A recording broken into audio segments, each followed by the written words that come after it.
Bases dropped on a new edition of Soccer Down Here. It's a Friday. It's a freestyle Friday, and we got styling all over the place on a Friday because we got the She Believes Cup to talk about. We've got the Europa League to talk about. We've got MLS preseason plans starting to come into focus a little bit. We'll get into that. Tom Robinson's going to join us in about 30 minutes from World Football Index, from Golazo Argentino, to talk about all the business that's been going on down in South America. There's more to it now. Last night, Fernando Meza was announced as the newest member of Defensa y Justicia. The Atlanta and Defensa connection does happen. Yes. Very, very cool. Makes a lot of sense for Defensa. They just lost David Martinez to River Plate, so they needed a center back. They get a center back who's good on the ball and can play in the way that new manager Sebastian Becasese wants. And alongside of that, there's rumors about Lautaro Giannetti of Vélez Sarsfield coming to Atlanta. Felipe Cardenas of The Athletic had that first before anybody else. It's been reported now by Cesar Luis Merlo, Herman Garcia Grova of Argentine outlets that it is all but done. We'll keep you posted on when it's done and anything else that comes from that. We'll talk to Tom about Giannetti. We'll talk to Tom about that River Defensa relationship. Meza going there, other players coming, going, just the basics of the pipeline. We'll get into all these things along with your questions, your comments throughout the show. You can tweet at us at Soccer Down Here. You can join us on the Twitch pitch, twitch.tv/Soccer Down Here. You can email us, soccerdownhere@gmail.com if you're old school. I mean, I guess you could send a telegram if you found our address, which probably wouldn't be all that hard. Don't send a singing telegram. Those things are creepy. I don't want that. Very. Don't do the plane flying overhead. I might not see it unless I'm out walking Gwen. You know, just the tweet, the message, the Twitch pitch, the email, those are preferred. Okay? Message in a bottle is not going to work either. All right. Let's get into She Believes Cup from last night. Good start to the tournament. A little bit more competitive than I was expecting, and it started with the first game. I mean, Argentina loses 4-1 in their first game in 15 months, but they were competitive against Brazil, and they looked okay at times. It's a program, and look, they got problems. We know this when it comes to, you've got a manager who's been there probably since the game originated in the country. He's been there for a long time. They need to freshen that up. They're also coming into a new era with a professional league for the first time. You could see that their players were not 90 minutes fit. The league ended a few weeks ago, probably about a month ago. A lot of teams ended before that. They didn't look fit. They ran out of gas. They competed well. You could see some promise. 4-1 to Brazil in that situation. Not an awful loss. They made Brazil work for it. Brazil, I think they're in between generations. They're missing a few big pieces here. Will they give the U.S. a good test? I hope so. The U.S. needs a good test. They got one last night from Canada.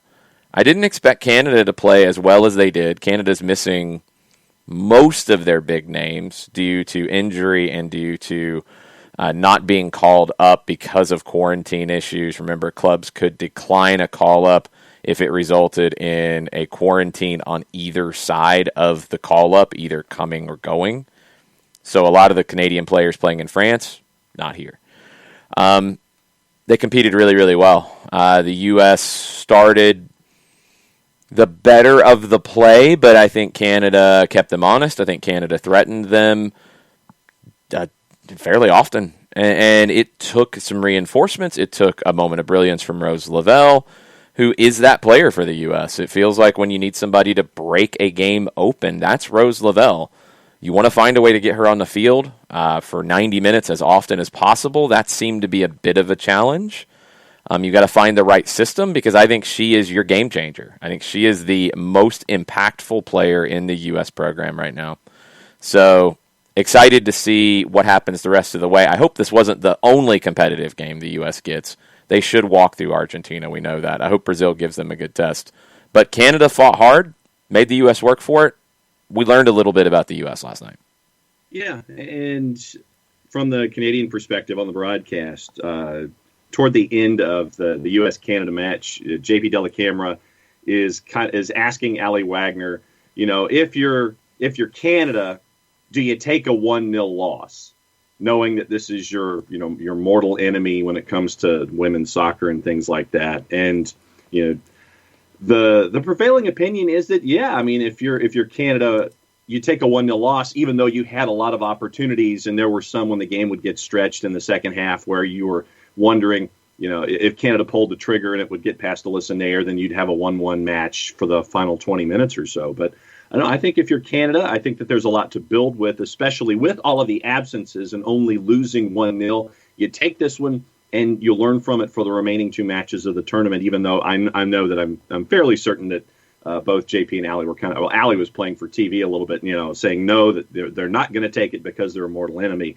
Considering all the absences, I know that they're going to rue the missed opportunities, but I think you take that 1-0 loss and you build from it.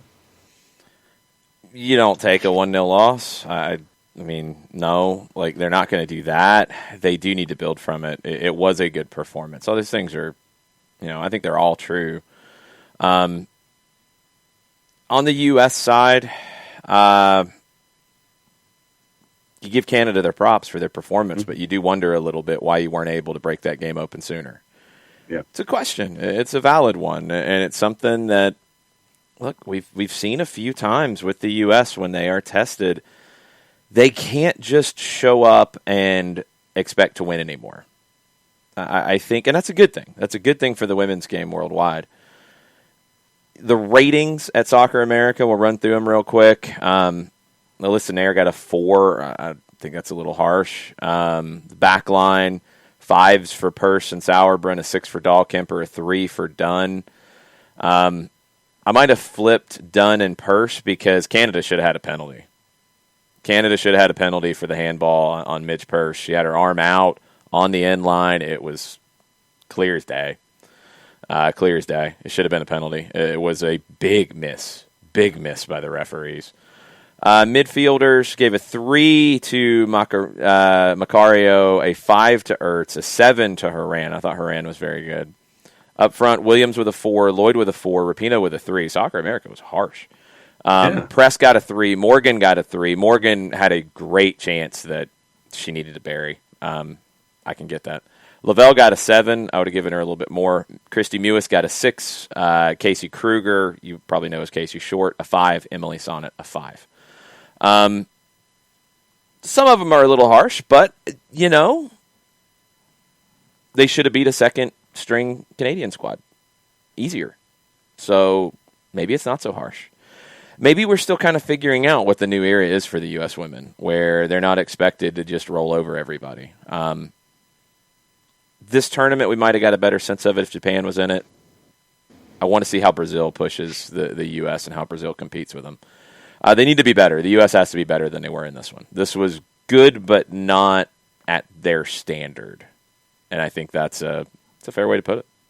Yeah, there were a couple of chances. You mentioned the Morgan chance, and then there was the ball, I want to say, from Lindsey Horan over the top that Carly Lloyd was waiting for, and she hits it, wide over the bar, over that corner, and you could tell that Carly Lloyd, she knew that she should have done better with that. But it's opportunities like that you've got to lock down, you've got to close, and you've got to close games out with it. You can't miss those in bigger games. Biggest thing for me is you got to figure out what this front three is going to be. It was Williams, Lloyd, and Rapinoe to start here. Morgan's going to push for a starting spot in that front three. Kristen Press is going to push for a spot. Tobin Heath, when she's healthy, is going to push for a spot. Is that where Rose Lavelle ends up? Because I don't know if we've really figured out where she plays. Vlatko Andonovski's got some work to do to sort that out, because I don't know if the Lloyd-Rapinoe combination up top is the way to go a whole lot longer. Williams brings the energy. Williams is a little wasteful with her opportunities. She gets a lot of opportunities because of her work. So if she's scoring goals, I don't care if she misses 5. If she's scoring 2, I'll take it. But when she's not scoring, okay, could somebody else have converted some of those chances?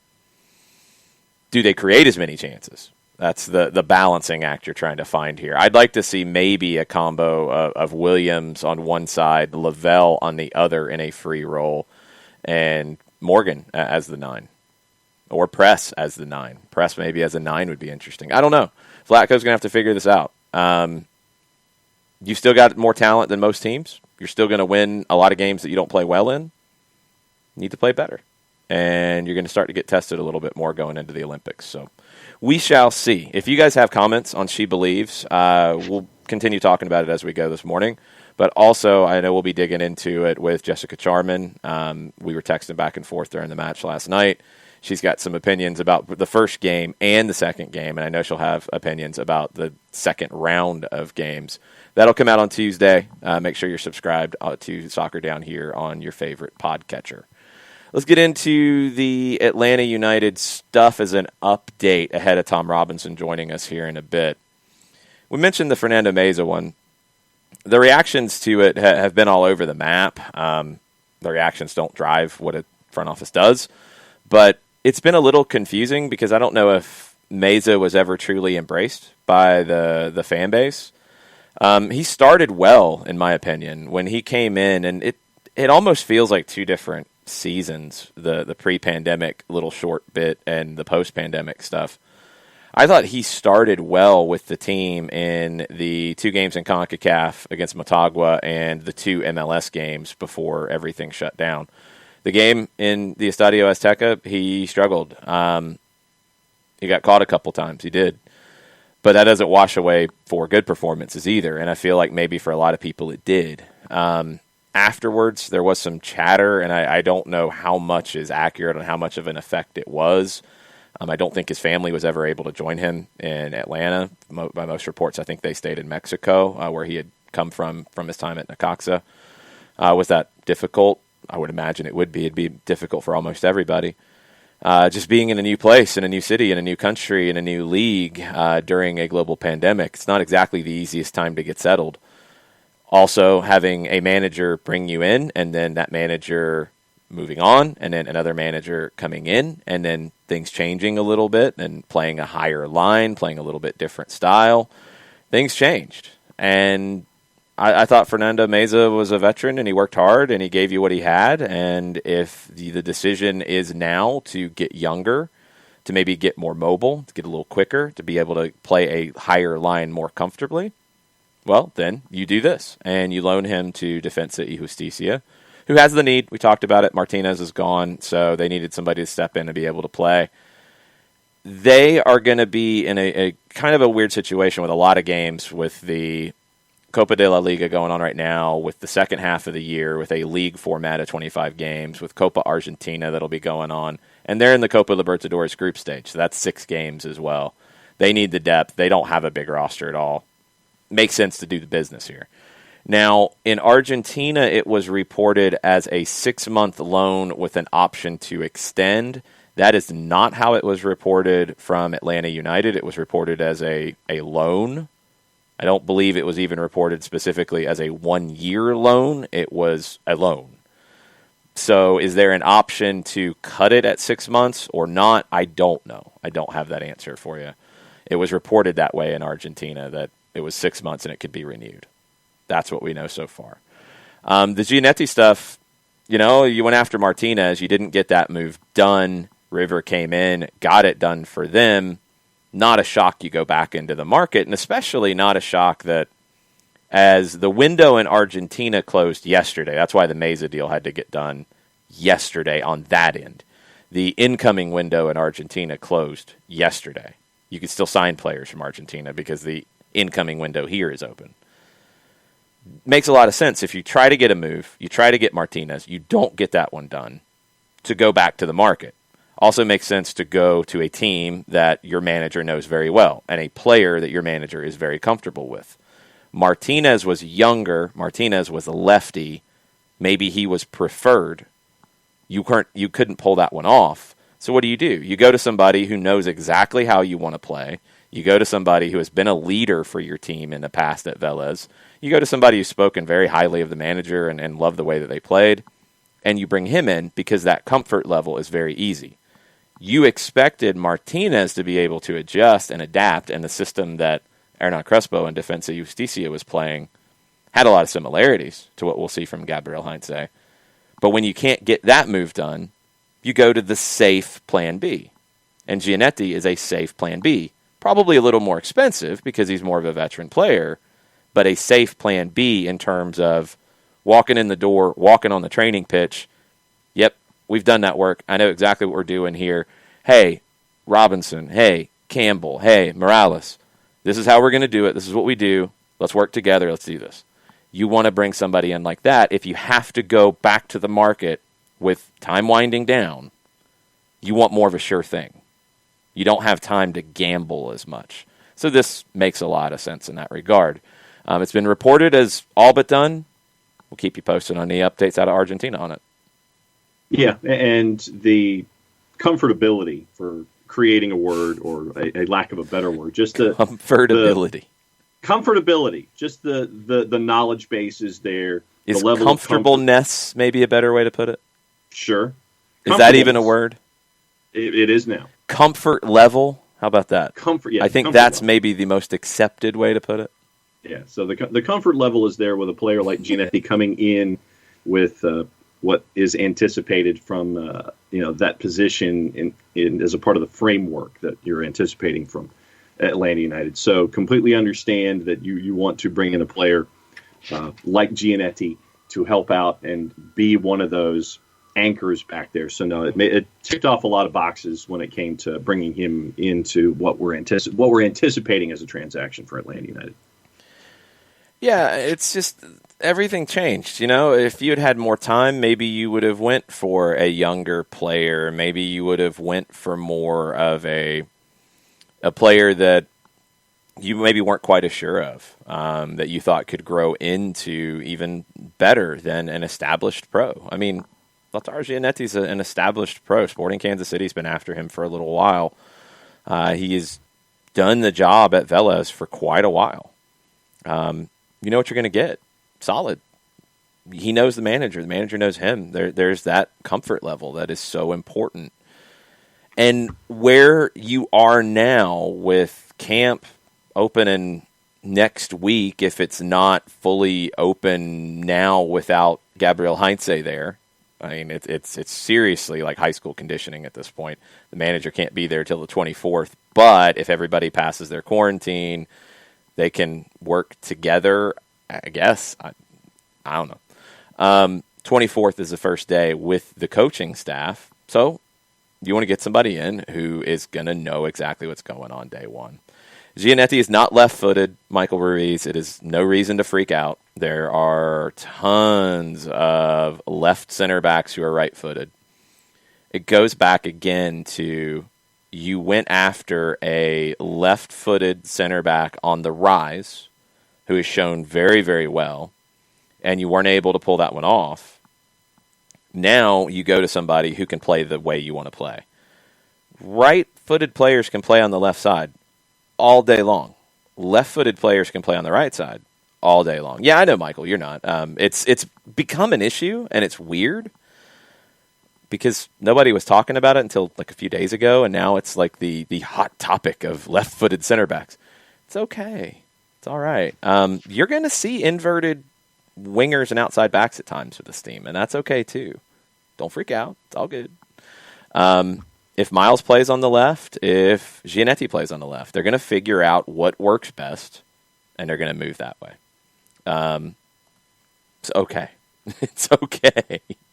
You didn't have there's been plenty of times, plenty of top teams that haven't had a left-footed center back. So it's all good. We'll take your questions for about 5 to 6 minutes before we hop into the interview with Tom Robinson. Tom will tell us from his scouting work on Vélez and the Argentine League in general, his thoughts on Giannetti, his thoughts on Martinez. He's expected to be in the lineup for River this weekend as they're back in action in Argentina. And just the pipeline, the business in South America in general. What do we have on Twitter, John? Baskers, back to the discussion that we were having yesterday about Pluto. Pluto isn't a planet. Stop. It also crosses into Neptune's orbit. Pluto is trash. It's the Orlando of the solar system. Also willing to run NASA down here. Bruh. So there you go. Was that really necessary? I thought so because it was a funny response. And boom goes the dynamite. I thought so. A lot of folks have talked about Jarrett's article that was posted on soccerdownhere.net yesterday. There's a lot of that, so I'll leave that for a little later. Could you give Jarrett's article a little more love? Sure. Go to soccerdownhere.net, and Jarrett, as it was posted, Jarrett did a thing. The 5 drunkest Atlanta United games that didn't involve San Jose. And so he went through, and it's literally, according to the timer, it's about a 6-minute read. And it's a real fun read that Jarrett put together, and a lot of folks have been commenting on that. We've got entirely too many troublemakers here. Yeah, all right. And a lot of folks have added their games as well when it comes to the discussion. So it was fun, and a lot of folks have chimed in on the timeline after they've read the article.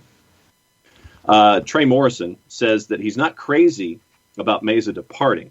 I saw flashes that encouraged me last year, but think conditions limited him along the lines of Hernandez's Aberdeen situation that you explored yesterday. But he appreciates the front office is moving to get the kind of pieces Heinze wants to have at his disposal. That being said, I really like the way the roster is rounding out if there's real fire to some of the recent smoke. And so then Trey looked at the 18s, and he said that it was excited to think about what a regular, in quotation marks, lineup could be, and puts Atlanta United's odds against anybody in MLS come postseason. Yeah, there's something going around, too, about, like, you know, is this a rebuild? For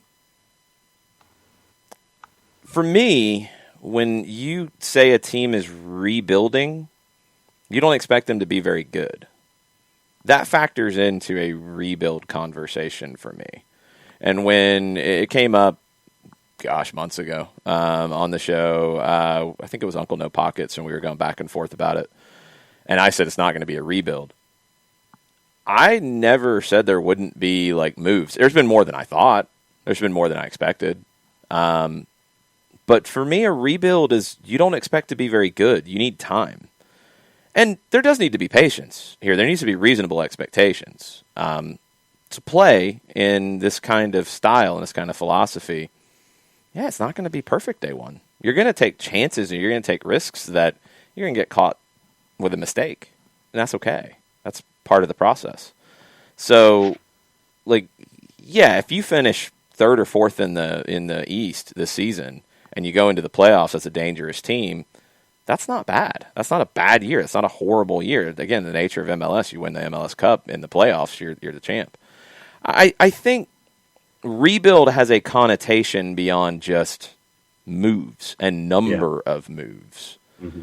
And then the flip side is if your manager wants to do some of these things, and some of the players want some of these things too. I mean, Franco Escobar said it very clearly. He pushed to go to Newell's. And he had his surgery, by the way. Not sure exactly how long he'll be out yet. It's probably too early to tell. Hopefully not long. I hope everything works out. This was a move that he said he wanted in a big way. And it's a shame that he's not going to get the opportunity. They play Boca on the weekend, and I think he might. I think he would have missed that one because of that MLS suspension. But it's a shame he's not going to get into the team straight away. But you combine everything and you make the best of what you have, but I don't think Atlanta United is ever going to be in a situation where they throw a season away at the start. At the start of the year, they say it's a rebuild, we're not going to be very good. Because that's what a rebuild signifies to me. The term rebuild signifies you're not going to be very good. That's just it. So, Fernando Meza, look, I don't know if he requested a move. I don't know if he wanted to leave. I don't know if he was surplus to requirements. I don't know. I don't know. I haven't seen him say anything about it yet.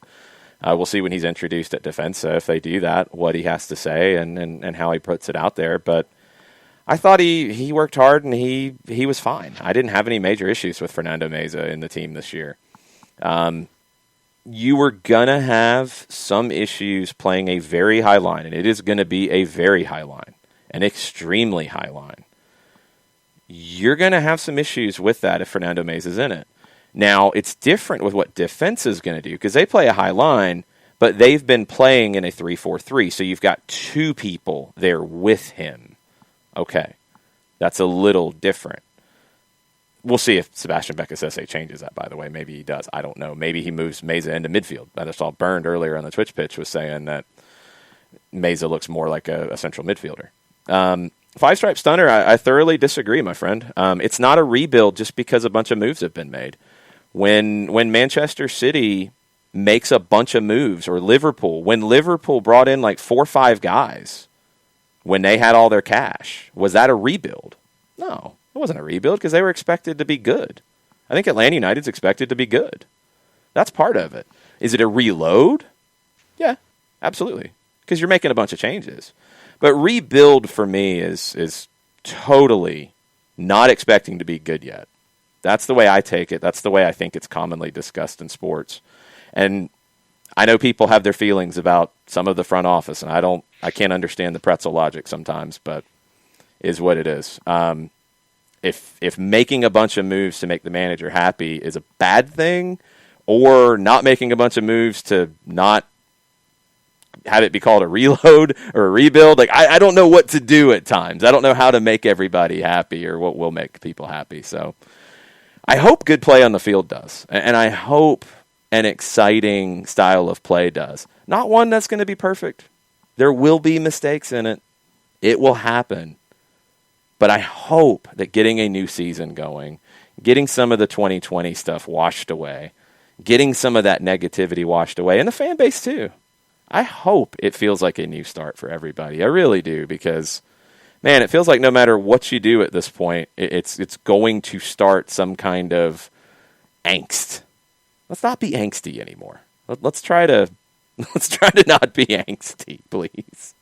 Let's hope Tom Robinson's not angsty. Let's see if Mateo can get him on the line right now. World Football Index is a great site if you do not follow it. Lots of great stuff from around the world. Tom also does stuff at Golazo Argentino, which is an outstanding resource in English. And Tom is now with us on the line. How are you, Tom? I'm good, thanks, Jason. How are you? I'm doing good. John's with me as well. I'm going to get your video up on the screen in just a second. I'll start with this one for you. I mean, Atlanta United keeps giving us news out of South America, it seems like. You got Meza headed to Defensa, which makes sense with them losing Martinez. You've got Giannetti sounding like it's all but done. Just give us your reaction to those two kind of linked moves. Yeah, I mean, I think straight away, as you said there, the departure of one would seem to pave the way for Giannetti to come in. I think it comes as no surprise to any of us here who watch Argentinian football and have watched Heinze's Vélez side that he's going to bring in his captain from Vélez. He's a guy who's 27 now, so he's at sort of peak of his powers. He's developed really nicely over the last 3 years. He had a really bad ACL injury back in 2018, and he recovered so quickly from that and got back to his best form really, really quickly. And yeah, I think it just makes sense on all levels, really, because Heinze knows him and Giannetti knows the system. So you'd imagine that's going to be such a smooth transition. And I think he's, in theory, he should be a really good signing for Atlanta. Tom, what's it like to see all of this movement and to see Major League Soccer and North American teams investing in South American players and creating this pipeline that we're seeing here in this hemisphere? What's it been like from your perspective? Yeah, it's been a really interesting development, a trend that we've seen sort of grow and grow, and I think we're now at a stage where, rather than maybe US clubs picking off sort of the smaller talents in the league, they're able to get some of the best guys, and I think there's a real power shift happening more and more, not only with clubs from MLS bringing in the best Argentinians, but you've even seen with Brenner going across to MLS as well, the fact that they can now get some of the best players in the Brazilian league as well. I think it's showing that rather than just a sort of maybe a secondary option for some of the young talents who'd maybe see Europe as the end game, they're now actually seeing it as, this is one of our biggest markets to go to. I think Argentinian clubs are opening themselves up to the economic reality that MLS is a really viable option and a good place to send their players. And I think, you've even seen players maybe do a few years and then potentially come back. It's not like that's them gone forever. You might see them back, or they might get that leap onto Europe afterwards. I think that's the next key one that I want to see develop, is how MLS clubs can take these South American talents and then see how many of them then go on to succeed in Europe. Because we've certainly got a lot of examples of US players doing well in Europe, having played in the MLS, but maybe we're not quite seeing. It's more of a trickle of a few examples rather than a whole wave of them just yet. But I feel like that's the inevitable second step in this. And yeah, it's just becoming, as we've discussed many times on this show already, the amount of links to Argentinian players seems to be growing year on year. It's exciting to see the back and forth as well. I mean, I didn't expect to see Franco Escobar loaned to Newell's, now Meza loaned to Defensa. You've got some Argentine clubs bringing players back in from MLS, and not your Nacho Piattis at the very end of their career, like coming home. It's feeling like it's a little bit more of a kind of equal footing relationship in some ways. Like, I think each side has advantages, but the relationship between the Argentine League and MLS is so fascinating to me, and how it's evolving. Yeah, I totally agree. I think, some really good examples there. I think, as I said before, whereas before it was very much a system where they were going to Europe, it was seen as very much a step up, as a sign of success, and then players really sort of wanting to stay out there as long as possible. It seems like there's a more fluid dynamic when it comes to Argentina and MLS, and players sort of on a similar sort of level. And I think that's only going to speak for the strength of the of MLS, really, if they're now competing in terms of talent and wages and good young players coming through. If they're able to do that at the same level Argentina, who are traditionally have dominated in recent years the sort of continental scene over here, and are probably still seen as the strongest average, I would say, in terms of clubs. You get some really good Brazilian clubs, but then maybe the bottom of the Brazilian league isn't quite as competitive as maybe the middle of the Argentinian league or the bottom of the Argentinian league. So I think it's I think that whole pathway is only a sign of success for MLS. If I had told you that we would be having this conversation a handful of years ago, say 2-3 years ago, if I was to tell you that we would be having this conversation today, what do you think conventional wisdom would have been down there? Well, I think there would have been a fair amount of snob in terms of seeing MLS as a viable route for a lot of their players. I think there's definitely a sense that of the footballing history that you've got down in South America there as these young new upstarts in relative terms coming in and pinching a few players. I think initially there was a bit of snobbery of, okay, maybe you can have some of our second grade talents, but now I think that snobbery it's still going to exist in a certain respect. I don't think it's going to go away completely, but I think the fact that more and more fans now are kind of used to this transaction between the two leagues, and certainly see it as not a player going off to finish their career or a sign that they haven't been able to make it in Europe. They kind of think, okay, well that's some good business, especially with the economic situation right now.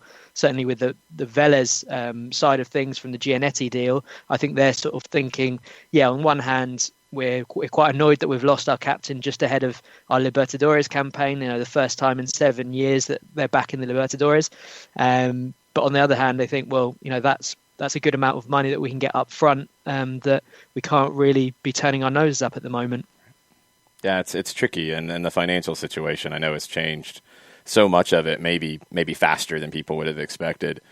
Something that has been also fun to follow, and you follow the whole South American game, and you're seeing LAFC with their Uruguayan connections at Peñarol, and you saw Atlanta chase Caicedo at Independiente del Valle, and it feels like a lot of Peruvians are coming into the league. What country or maybe what domestic league do you feel like is the next one that MLS would be smart to look at from a market perspective?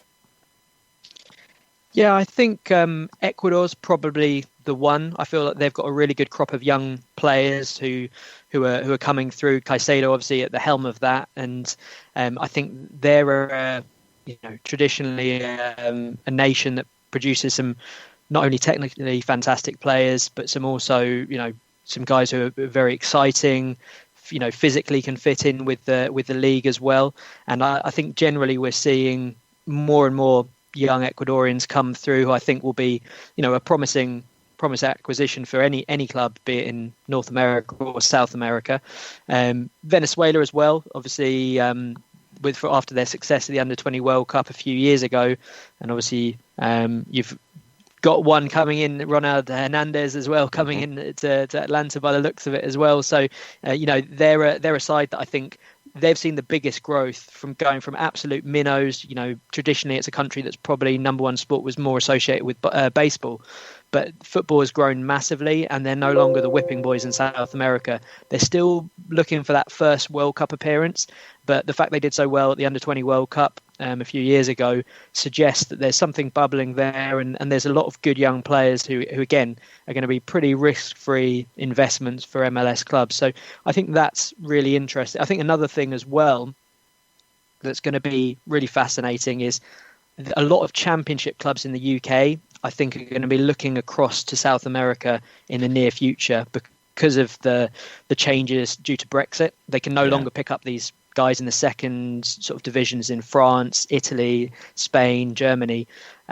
So I think now they're going to be looking at that market, and I think it might mean that there's a bit of a battle on MLS clubs' hands, because that is going to be their sort of new market, and they could be challenging certainly some of the MLS clubs for the best young South Americans. So that's going to be an interesting one to keep an eye on as well, I think.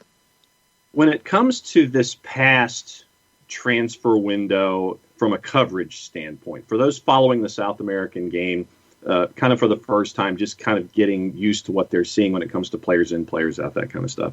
How crazy was this window when it came to players moving, coaches moving, that kind of stuff? Was this par for the course? Is this what folks should expect when it comes to all the news that's fit to print? How was this window? Yeah, I mean, it was pretty standard, I would say. There's obviously a lot of chopping and changing for pretty much every club. So I think typically you do see a lot of changes, particularly lower down the league as well. You see lots of clubs changing personnel quite massively. It was in terms of managerial changes, it was quite a big one, I suppose, in terms of Independiente, Racing and San Lorenzo, all, three of the Grandes, changing their manager, and also Crespo leaving Defensa y Justicia to go to Sao Paulo. That was another really interesting move. So in terms of some of the big sides changing manager, it was quite interesting. And I think in terms of Argentina, at least anyway, River have been very active. Obviously, they've sold Santiago Sosa to Atlanta, which has kind of freed up a lot of cash for them to actually invest in some players for what feels like the first time in 2 or 3 windows now. So yeah, River have been very active. You could say that they've won the transfer window, if that's a thing. And Boca, on the other hand, have been sort of surprisingly quiet. So there's maybe some subtleties, but in terms of the ins and outs and the changes, that's pretty much a constant when it comes to South American football. You hit on a bunch of things that I want to get your opinion on in that last couple minutes. I want to start with Crespo and leaving Defensa, going to Sao Paulo. And I want to lump in Ariel Holan going over to Brazil as well. We see managers generally not get a lot of time in Brazil, and these feel like two guys who like to build a project and a style of play. And are they going to get the time they need to do that in Brazil? Yeah, I think you've got it spot on there. It's such even by South American standards, there's very little patience, especially for non-Brazilian coaches as well. It's it's a country that until recently has been quite focused on sticking to its own ideas and not necessarily being the best place for foreign managers to come in and do a job. So I think you raised an excellent point there. It certainly wouldn't have been the ideal spot, I think, for Crespo. That's how I felt too. I massively thought he was going to at least give it another 6 months, see if he could get Defensa y Justicia out of the group stage. And it's Hernan Crespo. You're going to get a good job after this one. So doesn't really matter whether it's, you could kind of wait and see what panned out in the Libertadores and maybe take your pick of a job that opened up there. So that was a bit of a surprise. You can, on the other hand, you can see the attraction. It's a massive club. They've got, a great profile. They've got lots of good young players, and generally speaking, it's a step up if you look at it in pure footballing terms. But yeah, any seasoned viewer of South American football, I think would slightly question how successful it's going to be. But I suppose he's almost earned himself, the opportunity to try a job like that and not really have much of a stain on his managerial career. If it doesn't go great, you can say, oh well, it's Brazilian football, no one gets more than 6 months there. So that's one thing.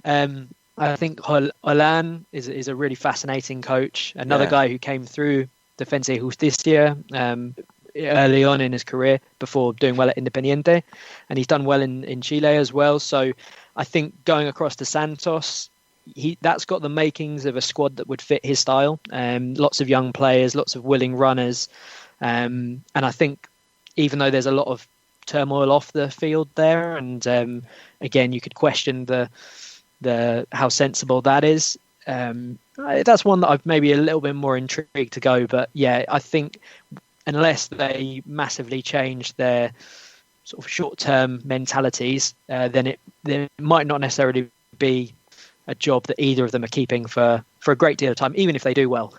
I'm being yelled at by our Ecuadorian correspondent, El Mataflo, on Twitch. Do not forget about Miguel Angel Ramirez going to Brazil as well. Exactly. Yeah. No, it's it's certainly a bit more diverse now in the Brazilian league there. We've had a few Portuguese coaches come over as well. So yeah, maybe things are slowly sort of starting to change, but they're always going to be up there as some of the favorites for the Libertadores. That's for sure. What about Cristian Pavón and the situation with Boca and the Galaxy, and now his father's calling in to shows on TIC and saying a lot of things. Do you think Pavón ends up in Los Angeles here in a few months? Well, he's just going under surgery now, so he's going to be out for a couple of months at least. So I don't know if that is going to put the brakes on any potential move, or whether Galaxy are going to think, okay, well, we know how good he can be, we'll take him back even if he is injured. It's a really intriguing one because he was someone who, around the time of the last World Cup, was such a exciting young player, and then sort of seemed to go off the boil, but has recovered some of his form in MLS. And you'd like to think that Boca would be doing everything they can to keep him, but at the end of the day, they might see him as a saleable asset. So it's not been the most straightforward career path for Pavón just yet, and it doesn't seem like he's winning too many friends in the Boca hierarchy through everything that's going on at the moment. But yeah, who knows? Plenty of twists and turns to come, I'm sure. How do you feel about River's rebuild? And were you a little surprised that they let Sosa go? What can Atlanta fans expect out of him? Yeah, I think it is a move that makes sense for both parties. Realistically, he is the ideal fit for what you'd want from a defensive midfielder who plays under Gabriel Heinze. He's very versatile. He's shown that he can play actually more box to box, and he's even filled in at centre back to playing pretty well, I would say. And he's got everything you'd want. Good distribution, good ball retention, tenacious, so he can get stuck in. He's not a blood and thunder kind of defensive midfielder, but he's someone who can handle himself. Let's put it that way. And he's got that energy and stamina, and he just seems as well from the interviews that I've seen, a very sort of switched on, studious kind of character. He's not. He's someone who definitely would have given this a lot of thought. So I think the fact that he's maybe had his pathway to more first team football for River blocked by the likes of having Enzo Perez in front of him, which is no fault of Sosa's own, really. Right. I think it's just the circumstance that he's found himself in. So I'm really intrigued to see how he's going to be stepping up to be a protagonist in a big club. He's played well whenever I've seen him, and he showed that I think if he'd waited it out, he could have eventually been that player for River.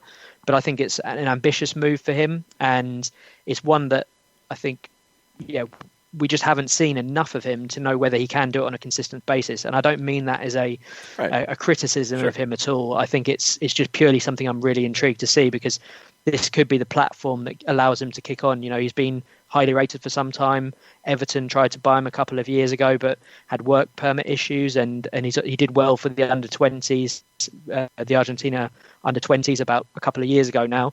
So he's clearly someone who's really highly thought of, and I think this is going to be, on paper, it's the perfect match. I'll have to remember Blood and Thunder. That's something that I'm going to have to see. I've written it down, Tom, so I know that I can hang on to it. But the other thing you've also got the opposite as well, which can be Thud and Blunder if they're just not a very good version of that kind of midfield. So it's a 2-in-1 for you there. I like it. Okay, so Thud and Blunder. All right, I've written them both down. Also, quickly on Pavone, the legal proceeding. I know that a lot of folks are still keeping an eye on that as well. What's the latest on that could hold things back one way or the other? Yeah, I don't think I've seen too much more about that. Really, I think it's to be honest, I'm not right up to speed with the latest on the legal front there. It's just more the kind of the medical side of things that I've right seen. Now, is it just more sound and fury signifying nothing at the moment? Yeah, I think that is probably the way it is at the moment. I think, there's a lot of things going on behind the scenes, basically, and it's going to be interesting to see. But I don't have any extra info on that at the moment, I'm afraid. Yeah, it feels like a lot of insinuations at the moment that I don't know where things end up turning. It was not a good start to the new season for Boca or for River in match day 1 in Argentina. What kind of stood out to you? I'm not sure how much you got to watch. Were there any certain teams or players that are jumping out to you that you're excited to see here in the second week starting tonight? Yeah, it was all of the Grandes really, apart from San Lorenzo, they were the only ones to get a win there. So it was very surprising to see Estudiantes beat River there, because they were awful last season, but they've got a good new manager in, and they've actually one player who should definitely be on a lot of people's radars is a young defensive midfielder called David Ayala. No relation to Roberto Ayala, I must stress, but he's a really good 18-year-old midfielder who I'm looking forward to seeing a lot more. I think he was top for interceptions last Copa, so he's going to be one to really watch out for. But I think what we're seeing at the moment is maybe the top teams not being quite at the peak of their powers just yet. As we mentioned before, I think River have had a really good transfer window, and I think they're, with the new players that have come in, they are going to be able to kick on, and certainly by the time that the Libertadores gets going, you'd imagine they'd have hit their stride and they'll be good again. But I think we're seeing the likes of Banfield, Vélez, Lanús, Talleres, all of those sides being really competitive, and they all got wins on the first day there. So I think certainly they're going to be teams to look out for. At Talleres, there's keeping on the Ecuadorian front, there's a really interesting young centre back there called Piero Hincapié, who's a left-footed defender, really sort of elegant, tall defender, can play a little bit himself. He came in the summer, just gone, but he's now getting a run in the first team, and he was one that really stood out in the first week. And apart from that, I really like Rosario Central. They've got Kile Gonzalez as the manager, and he's put loads of faith in young players. They've got a young centre-back on loan from Boca, who was looking good for Boca in the few games that we saw him last year. And some good players going forward as well. So there's some interesting teams to watch out for. I think pretty much every side has got one good young players, and if I could point the listeners to just one excellent talent that they should always have a look at, it's Alan Velasco for Independiente. He's an you said the magic words for Jason there, Tom. There's another one that I'm going to ask you about in a second, but Velasco's definitely on my list. Yeah, Velasco, we've known about him for a little while as one of these guys who did well for the under-17s, and we were expecting to make an impact, but the way that he's just taken the bull by the horns and is now the go-to guy for Independiente at the age of 18, and he just looks like he's got a bit of everything. He's one of those players that you watch and you think, yeah, this guy is elite level. There's no way that he's not going to be at a huge club in Europe in a few years' time. So yeah, he's one that I'm slightly in love with as well. The one a lot of Atlanta people are interested in, because Atlanta's had a lot of success with guys who've worn the number 10 at Lanús. The new number 10 there now, Pedro de la Vega. Love watching his game. What do you think the ceiling is for him? Again, he's probably one of the players that I would say is in my sort of top 3 young talents in Argentina right now. It feels like he's been around for a little while because he broke through at such a young age. But yeah, the last 12 months or so, he's really filled out. He's got much more of a strapping physique now that makes me think that he could handle himself in pretty much any league in the world. He's such an intelligent player. You know, we saw him come into the under-20 Argentina setup as a 17-year-old and really just make a place for himself ahead of some really exciting players. And just the way that he can, find pockets of space. He always seems to be making the right moves. He could probably add a few more goals to his game, but he's often stuck out quite wide and sort of playing in a counter-attacking system and having to track back and do a lot of work there as well. But every now and again, you just see him, pick a beautiful pass or, dribble around someone. I think him, Velasco and Almada would be my top 3, I would say, if I had to rank them at this stage. It's a good shout. All right, so you've mentioned a couple of teams getting the chance, at the beginning to kind of knock off the Grandes last weekend.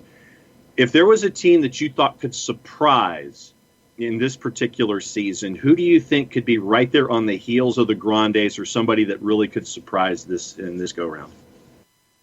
Yeah, I think out of everyone, I would probably say Talleres. They had a really good Copa just gone. They were sort of just edged by Banfield in the end and sort of making the final. So they were a team that definitely could have maybe even won something last season. But yeah, they're a smart club. Their recruitment's always pretty spot on. They've lost Thomas Pochettino, which is a big loss, but they've got some really good players there.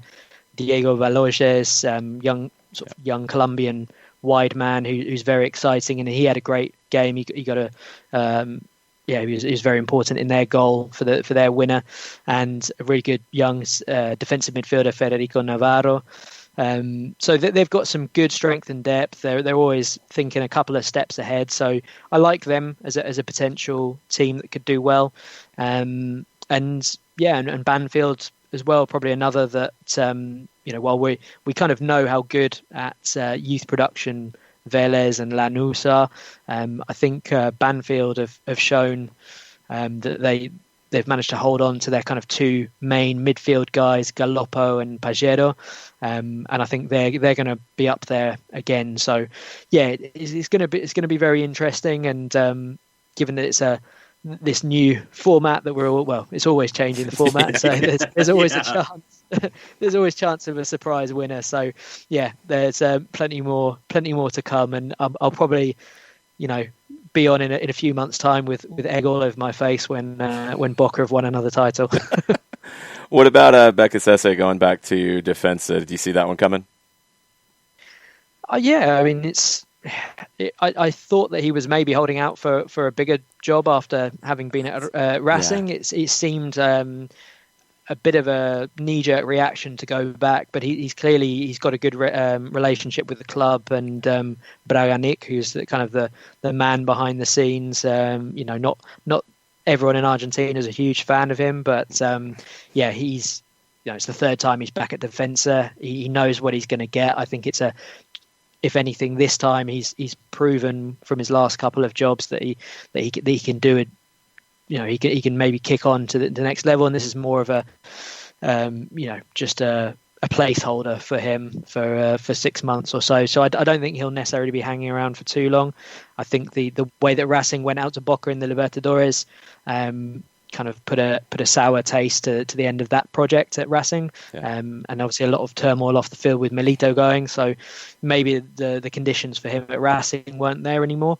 I think they're going to be, it's certainly a better manager than I expected them to get, so I think they'll be more competitive than maybe I was expecting after they lost Crespo. It's going to be a fun season to watch. We'll be talking about it all year long. We have our Soccer Over There show on Mondays, too, where we break down a lot of this. Libertadores, Sudamericana coming back. I know a lot of people are starting to get hooked and grabbing onto different teams that they're fans of. What you do with World Football Index, with Golazo Argentino, like, you put out so much good info, and I keep steering people there. Let them know where they can follow you and kind of some of the things that you're working on. Yeah, well, that's much appreciated, Jason. It's always good. I'm on Twitter at TomRobbo89. That's pretty much the best place to follow me there. But yeah, as you mentioned, World Football Index, Golazo Argentino. I should have a piece on Gabriel Veron for Y Scout coming out pretty soon. So, one of the most exciting players in Brazil right now. I'm sure lots of your listeners will be familiar, but if not, it'll be a good introduction. And just generally putting out lots of stuff there. So yeah, keep an eye on that. Awesome, Tom. Thanks as always for the time. We'll talk to you again really soon. Maybe we'll have more Atlanta-Argentina connections to talk about, but I think we're finally almost done with this for now. We'll get ready into the season. Well, if you're not careful, the whole squad will be Argentinian. We're getting close. We got to get those international slots to pull that one off. But sooner rather than later, we'll get to talk about some actual matches, and we'll get to talk about Gabriel Heinze in MLS, which I think is going to be a lot of fun. Oh, yeah, I'm looking forward to seeing it. So, yeah, look forward to chatting to you guys again soon. Awesome. Thanks so much, Tom. Cheers. Tom Robinson. Make sure you're following him on all the sites. Such a great outlet for all of the information that you need out of South America. Always great to chat with him, and we really, really appreciate it. You've got some business to take care of, John. Oh, there you go. All right. And I think you did pretty well yesterday. Let's see how you do this time around. Mm-hmm. And let's see how you let the people know about our good friend Steve Apolinsky.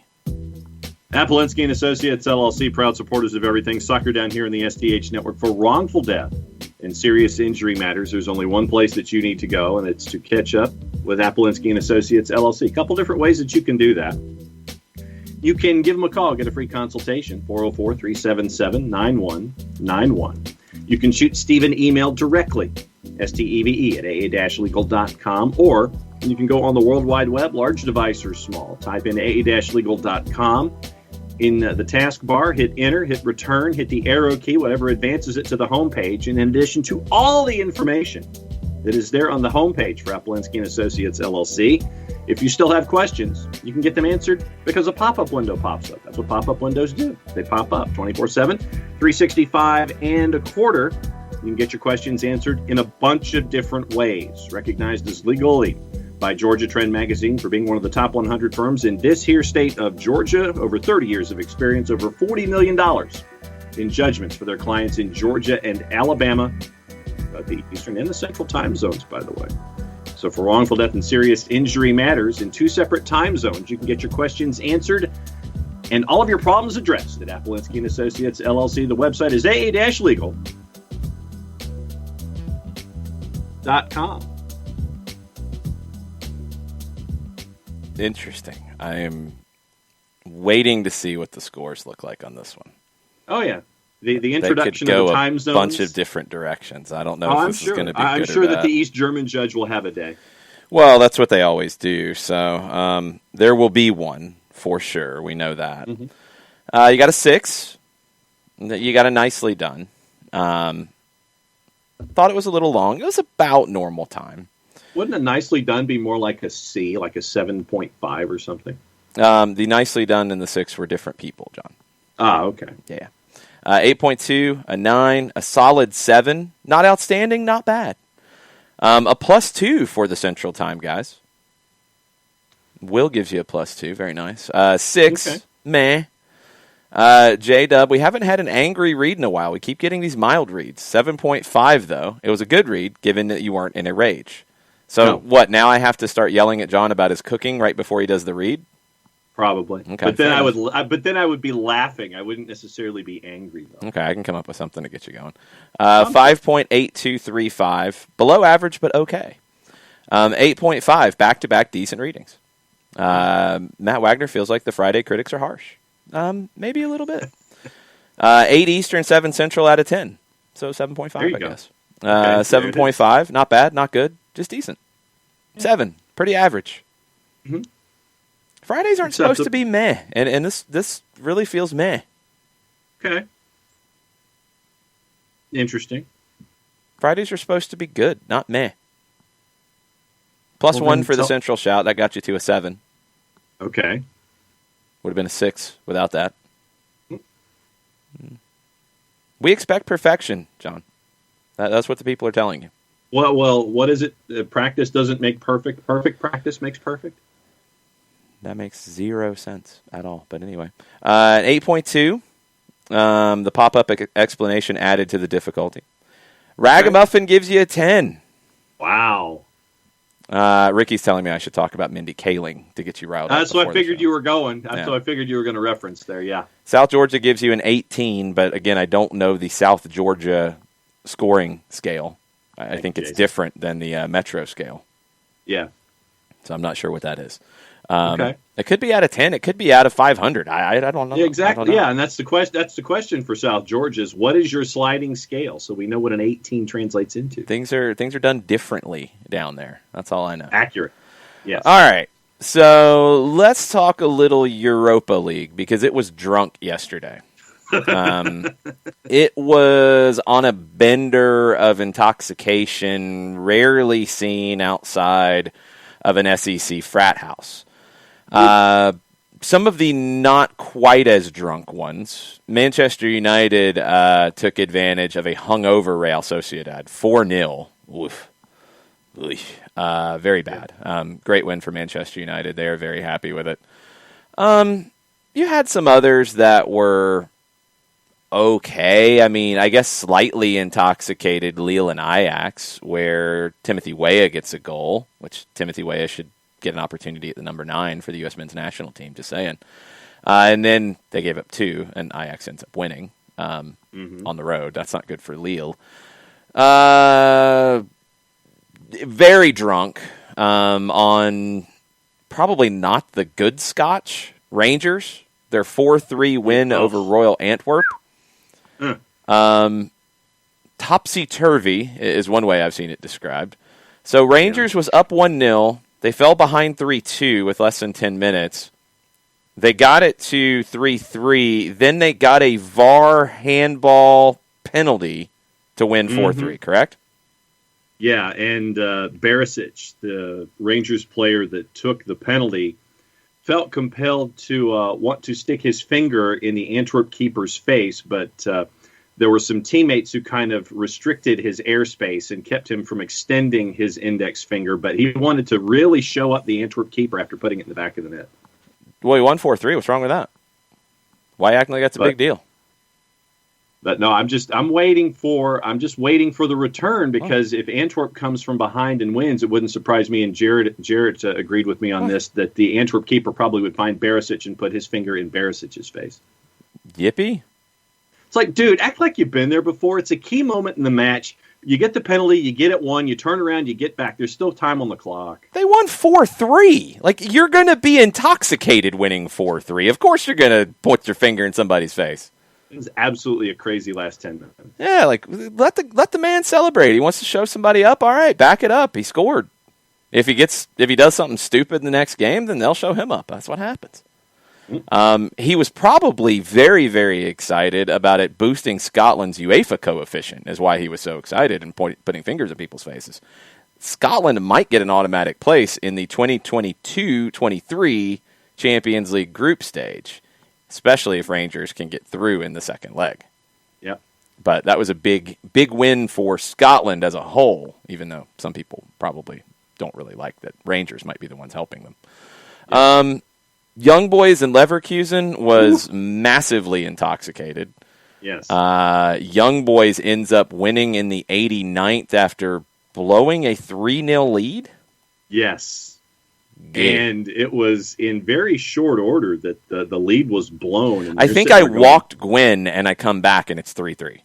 Yeah, and then Young Boys gets the one late. It was just you're watching these matches, and I was watching Golasso Show for full exposure. Yeah, and there are times when I'll watch either Zona Football with Alejandro Berry from Tuda NA, or I'll watch Golasso Show. I was watching Golasso Show with Nico Cantor and Gus Poyet and their cast. And it was crazy because they would go away from it, and then they'd have to go back lightning quick, and because something else had happened with Bayer Leverkusen, and they think it's like, okay, it's settled. And then they have to go back really quickly, and then it's settled. And then they'd have to keep going back to Young Boys and Leverkusen, and then Young Boys gets the one late. At a plus 189, they were the underdog and got the 4-3 win. That's a good win. That's a very strong win. A lot of talk about the French-American Jordan Sibachu. Oh, yeah. Yeah, born in Washington. He is a French citizen as well. He's played for France's youth national teams. He had a good day with a couple of goals. He had a good day. I don't know what the situation is on the USMNT front for that. But if you're Greg Berhalter, you might be working on finding that out, I would assume. I would assume that would be in your list of things to do. So Young Boys and Leverkusen was drunk. Rangers was drunk. Arsenal, not drunk. They got a 1-1 against Benfica in the road leg that was in Rome, correct? It was not in Portugal? Stadio Olimpico, yes. Yeah. That's probably good enough for them to get through. Molde and Hoffenheim was drunk 3-3. What other drunk ones did we have? Tottenham and Wolfsberger was not drunk. Tottenham won 4-1. Good win for them. Gareth Bale got some in the back of the net. Yippee. Dinamo Zagreb 3-2 at Krasnodar. Fairly drunk, but it was super cold, so they probably needed to be drunk on the vodka. Yes. Olympiacos 4-2 over PSV. That's pretty drunk. There was a lot of drunkenness in the Europa League. A lot of goals. Some big surprises, too. Napoli 2-0 losers at Granada. That's not good for Gennaro Gattuso. And Red Bull Salzburg at home 2-0 losers to Villarreal. Villarreal, La Liga, it is a little bit of a step up, but that's a bad loss for Jesse Marsch. Jesse Marsch, really bad loss. Austrian media hammering him a little bit. Fair? Not fair? I thought so. I mean, it was just, when I was, once again, it's a bit of a controlled watch because of everything that Golasso showed. No, just the result. I mean, is it fair to criticize him for losing in a match against Villarreal? They are at home. It was in Austria. Well, but, I mean, Villarreal has always done well in Europa League. I mean, they've always been one of those teams that sits there and is always going to be a part of the discussion toward the end of it. So I would always anticipate that Villarreal is going to be tough competition. They're in 6th in La Liga this season. They've only lost 3 times this year. They've drawn 12 games, which is absurd. They've won 8. Only lost 3. They're a tough out, but I didn't expect them to control that game the way that they did. If Salzburg goes out here, I mean, I don't think it is a massive dent to Jesse Marsch's career or anything like that, but maybe it takes the bloom away just a bit and drops him out of the conversation about Mönchengladbach or other jobs like that. And we see long-term, if Red Bull Salzburg is looking at, okay, he's fine here, we're good, or if it's like, well, he's fine, but he's not progressing to where we feel like he would be next in line at Leipzig, so is it time just to cut our losses? Yeah. That's what Red Bull will do from time to time. So let's keep an eye on it. I think it's the manner in which it went down more so than just the result. It's the way it happens because, look, you see games all the time where, and I think Leipzig and Liverpool's a prime example. Leipzig was better than a 2-0 loss in terms of the quality of their performance, but they made mistakes and they got punished. Salzburg was not better than a 2-0 loss in this loss. They were just not that good. They were not good enough. They didn't compete well enough. That's a problem. Can Jesse Marsch get into these situations? And it came up on our Discord chat yesterday, and it's been part of his CV, if you will. Good regular seasons. He's a good tactician. He's good at implementing a style of play, a philosophy. In these kinds of games, you're going a step beyond. And this is where tactics come in. And this is why Gabriel Heinze answered that first question in his media availability the way he did. When you're talking about the way somebody plays, you're talking big. You're talking philosophy. You're talking game model. You're talking big, big picture. In a 2-leg series, in a single game knockout, you're talking tactics. You got to take that philosophy. You got to take that game model. Look at what the opposition does and say, this is where they can break me. This is where I can break them. I need to protect this, and I need to exploit that. Right. Can Jesse Marsch take that step? Because that's what separates the good theoretical guys, the guys who understand coaching, the guys who can understand implementing an idea and a way of play, to winners. And that's the difference. That's the jump. Pep Guardiola does that. Pep Guardiola is a killer when he gets into those moments where it's, this is how we play, this is what we do. Now we got to win this game in this way. This is how we do it. Can he take that jump? We'll have to see. Your camera's gotten all kinds of weird, and you look very scary. I do? Yes. You're terrifying me, actually. Okay. That's odd. Why don't you turn your camera off and turn it back on, John, so you don't scare the children? Okay. All right. It's off. I can I'm see turning that. it back on. Thank you. There you go. That better? Okay. Yes, you're not scaring the small children. I was no. having flashbacks to the 80s movie Mask for a minute. There you go. No doubt. It was woof. Yangel Herrera scored for Granada yesterday. He did. He's been doing that a little bit here. Good player. Good player. Was at New York City for a little while on loan. I think Granada's actually got him out right now. I don't think he is still a City Football Group player because he was a Manchester City player on loan to NYC. All right, some comments on the Twitch pitch from the folks about Europa League. Jordan said Tottenham played a good match against Wolfsberger. 4-1, they needed it. I mean, they were the better team here. It's a pretty big gap in quality. Gareth Bale with a big day, one of his few in a Tottenham shirt in this stint. You got goals from Lucas Moura. You got a goal from Son as well. It's a really good performance, and maybe it'll give them a little bit of confidence, but it's just felt like they're so up and down right now. Yeah. And they are the Forrest Gump box of chocolates. And yes. This is what I know a lot of folks were looking at when it came to Gareth Bale in the first place, but I don't anticipate, and although I did see that there's a discussion that he might be in the lineup midweek against West Ham because of schedule compression and fresh legs and all that kind of stuff. So is this a one-off that we saw from Gareth Bale, or is this the beginning of something? That's the question for me. We'll have to see. I'm thinking it's a one-off, sadly. KFC said that was a great goal from Weah. Totally agree there. Burned with the comments that I referenced earlier about Jesse Marsch getting the bad press in Austria right now. Burned is a little down on him as well. I have questions. I mean, it's one thing to implement a style that the club does, and he does a good job of that. He did a good job in New York.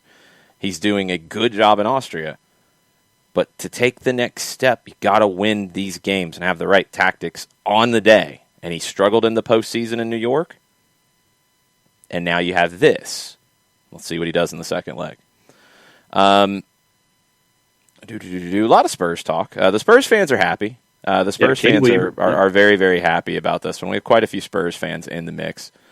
Captain Ragamuffin asks, how long does Steven Gerrard stay at Rangers? He has to be top 5 contacts for teams looking for new managers in the UK. It's a good question because I wonder what other jobs in the UK he would be interested in. And there's one, of course, that he would be in Liverpool that is currently filled. Is he the next in line after Jurgen Klopp. I don't know. That's what my gut tells me. I think that's the one that he wants the most, and I think that how patient is he willing to be? I think is the question. You will have stopped Celtics run for 10. Do you want to start a bit of a run, and then when Liverpool comes open, no matter how many years down the line it is, probably 2, maybe 3, then do you jump over to Liverpool or something like that? Well, you're assuming that Liverpool would be calling him first. I'm not so sure of that. He had a great career there, absolutely, but has he shown you enough as a manager to take over where Jurgen Klopp leaves off? I don't know if he has yet. I don't know. I mean, the jury's still out. He's got a small bit of experience. His next move's going to be interesting. I don't know what he wants. Winning in Scotland, I mean, yes, it's going to be the first time for him in a long time. It's going to be the first time for Rangers in a long time, and I know the Celtic people are in their feelings about it. Jarrett's probably yelling at me right now. But it's 2 teams. And Celtic has had a massive implosion and stubbed its toe again and again and again to the point that the foot's going to have to be amputated this year. That's what Celtic has done. So he's won. Yay? It's this run in the Europa League that is going to change the conversation. It's getting into the Champions League that's going to change the conversation about Steven Gerrard. It's too early for me to even talk about Liverpool yet, although that's where everybody is going to point long term. Yeah. Does he go to a Stoke? Does he go to a club that is high championship trying to get promoted? Does he go to a mid-table Premier League club knowing he wants to go to Liverpool? I mean, he's not going to go to some clubs because he knows he wants to go to Liverpool. Is he going to do what Lampard did and go to a Derby and try to get them promoted? I think Rangers is that. I don't think he needs to make that move. Yeah. So I think it depends on how well he does in Glasgow and when things open up and if Liverpool's interested. Because, look, when Jurgen Klopp leaves, whoever the people out, let's say Jurgen Klopp leaves tomorrow. Let's just throw the hypothetical. I don't think Steven Gerrard's the first call they make. No, not tomorrow, no. Although it does for Nathan Pugh, who would your calls be? There's your siren call for the show. Who would your calls be? Well, who would it be, John? I'm asking you. You got know. Max Allegri out there. Yeah. No, it's the best managers in the world. That's Liverpool's not like some little tiny club. They're not the plucky upstarts they pretend to be sometimes. If Jurgen Klopp left, which people were crazily speculating on, tomorrow, yeah, Steven Gerrard is not the caliber of manager I think they would necessarily be going after. Do they go after him because of the connections? Possibly. Yeah. But in terms of who's out there, they're going to talk to the best of the best of the best. Because they can. And I don't know if Steven Gerrard is that yet. I think it's unfair to even put him in that conversation yet. So, I don't know. Ragamuffin, I don't know if it's as simple as just teams in England are going to go give him a call.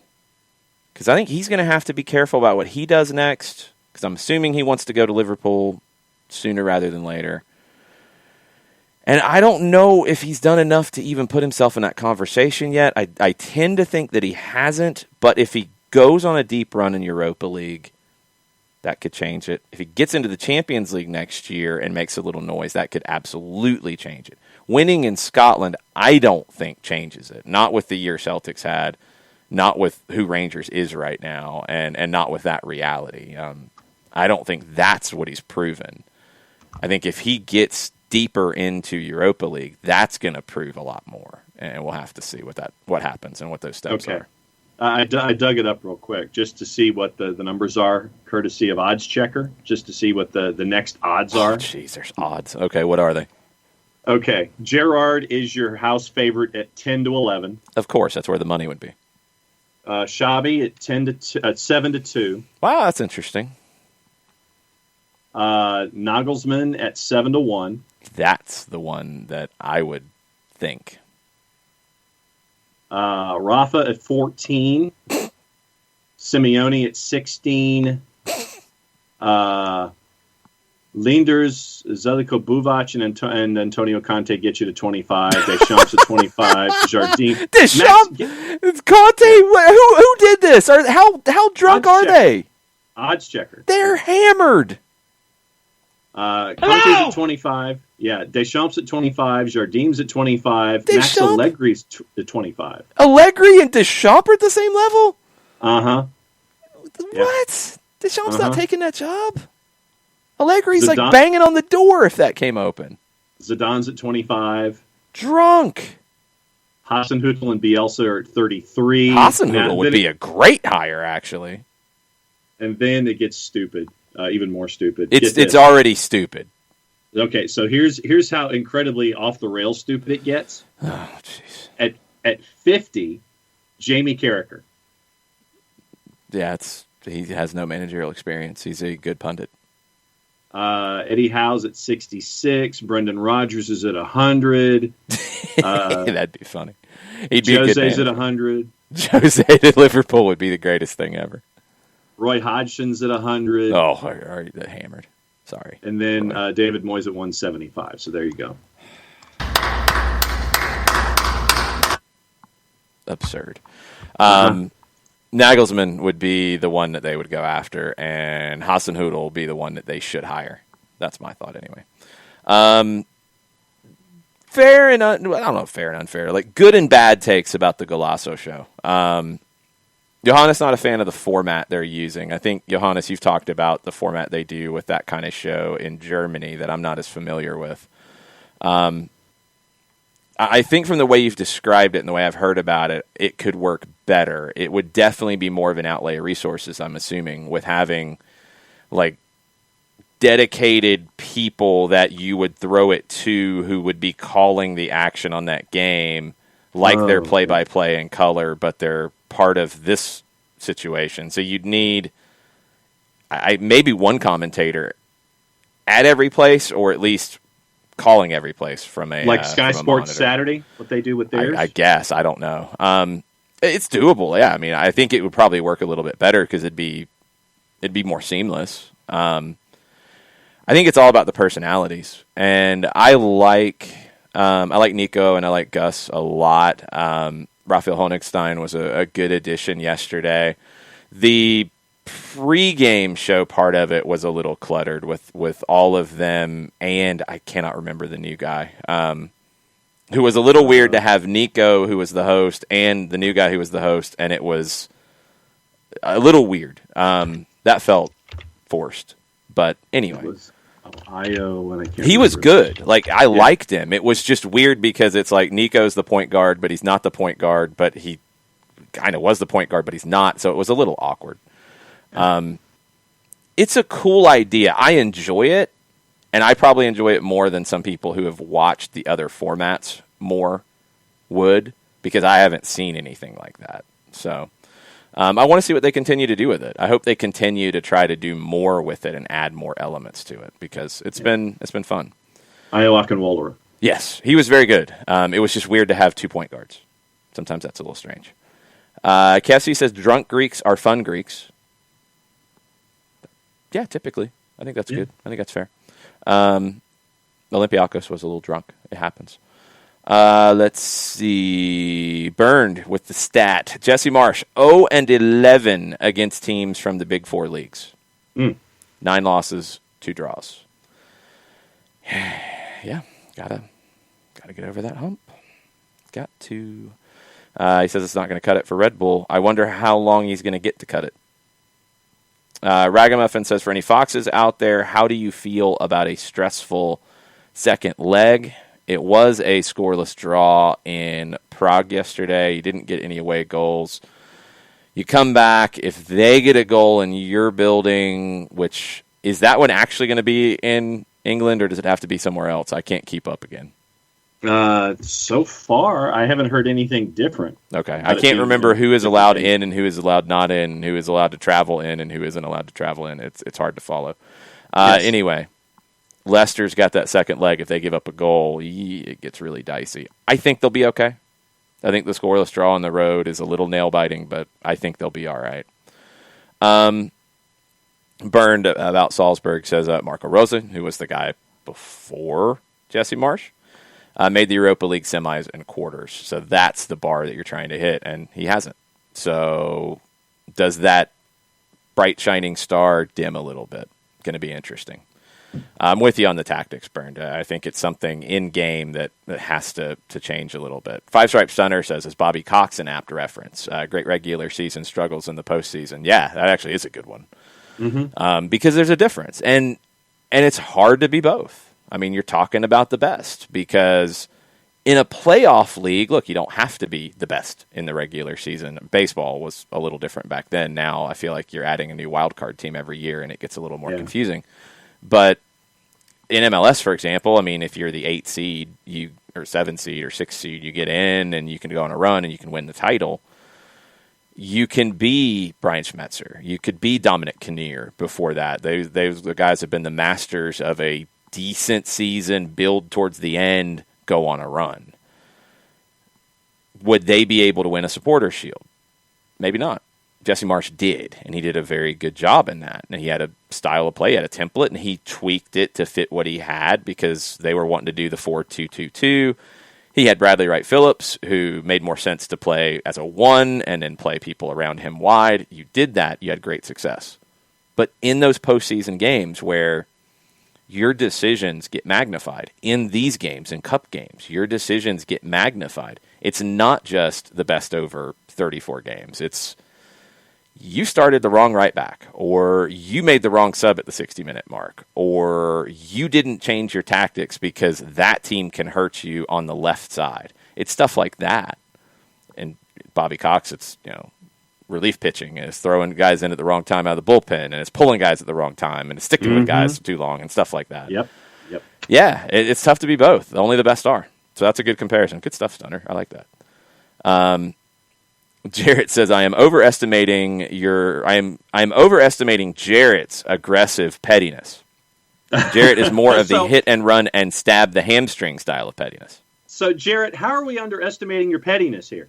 He said I was. It's not an aggressive pettiness. It's not an outwardly aggressive pettiness. Okay. This is hit and run style for me. It is, I'm going to take every pot shot I can, but I'm not going to square up with Rangers or Steven Gerrard. But I am going to, walk by and drag the knife across the hamstring and walk on by like I'm going to the bakery afterward. Going to the bakery to get stuff to throw at your really dumb manager, Neil Lennon? Probably. Well, no, because what I'm probably going to is that bakery that was right next to the Soccer in the Streets office on Auburn Avenue. That's a good bakery. You're not going to throw anything from there. No, that was great, and she was the nicest person in the world. Sweet Auburn Bakery is amazing. Yeah, you're not going to waste any of that. No, but I'm going to find a bakery with some old stale stuff that that can do damage. Yeah, old sourdough. But yeah, probably. Probably. No, it's not an outwardly aggressive. Like I said, Rangers is carrying Scotland for the sake of the coefficient right now by playing an incredibly drunk game against Royal Antwerp in which they get 3 penalties.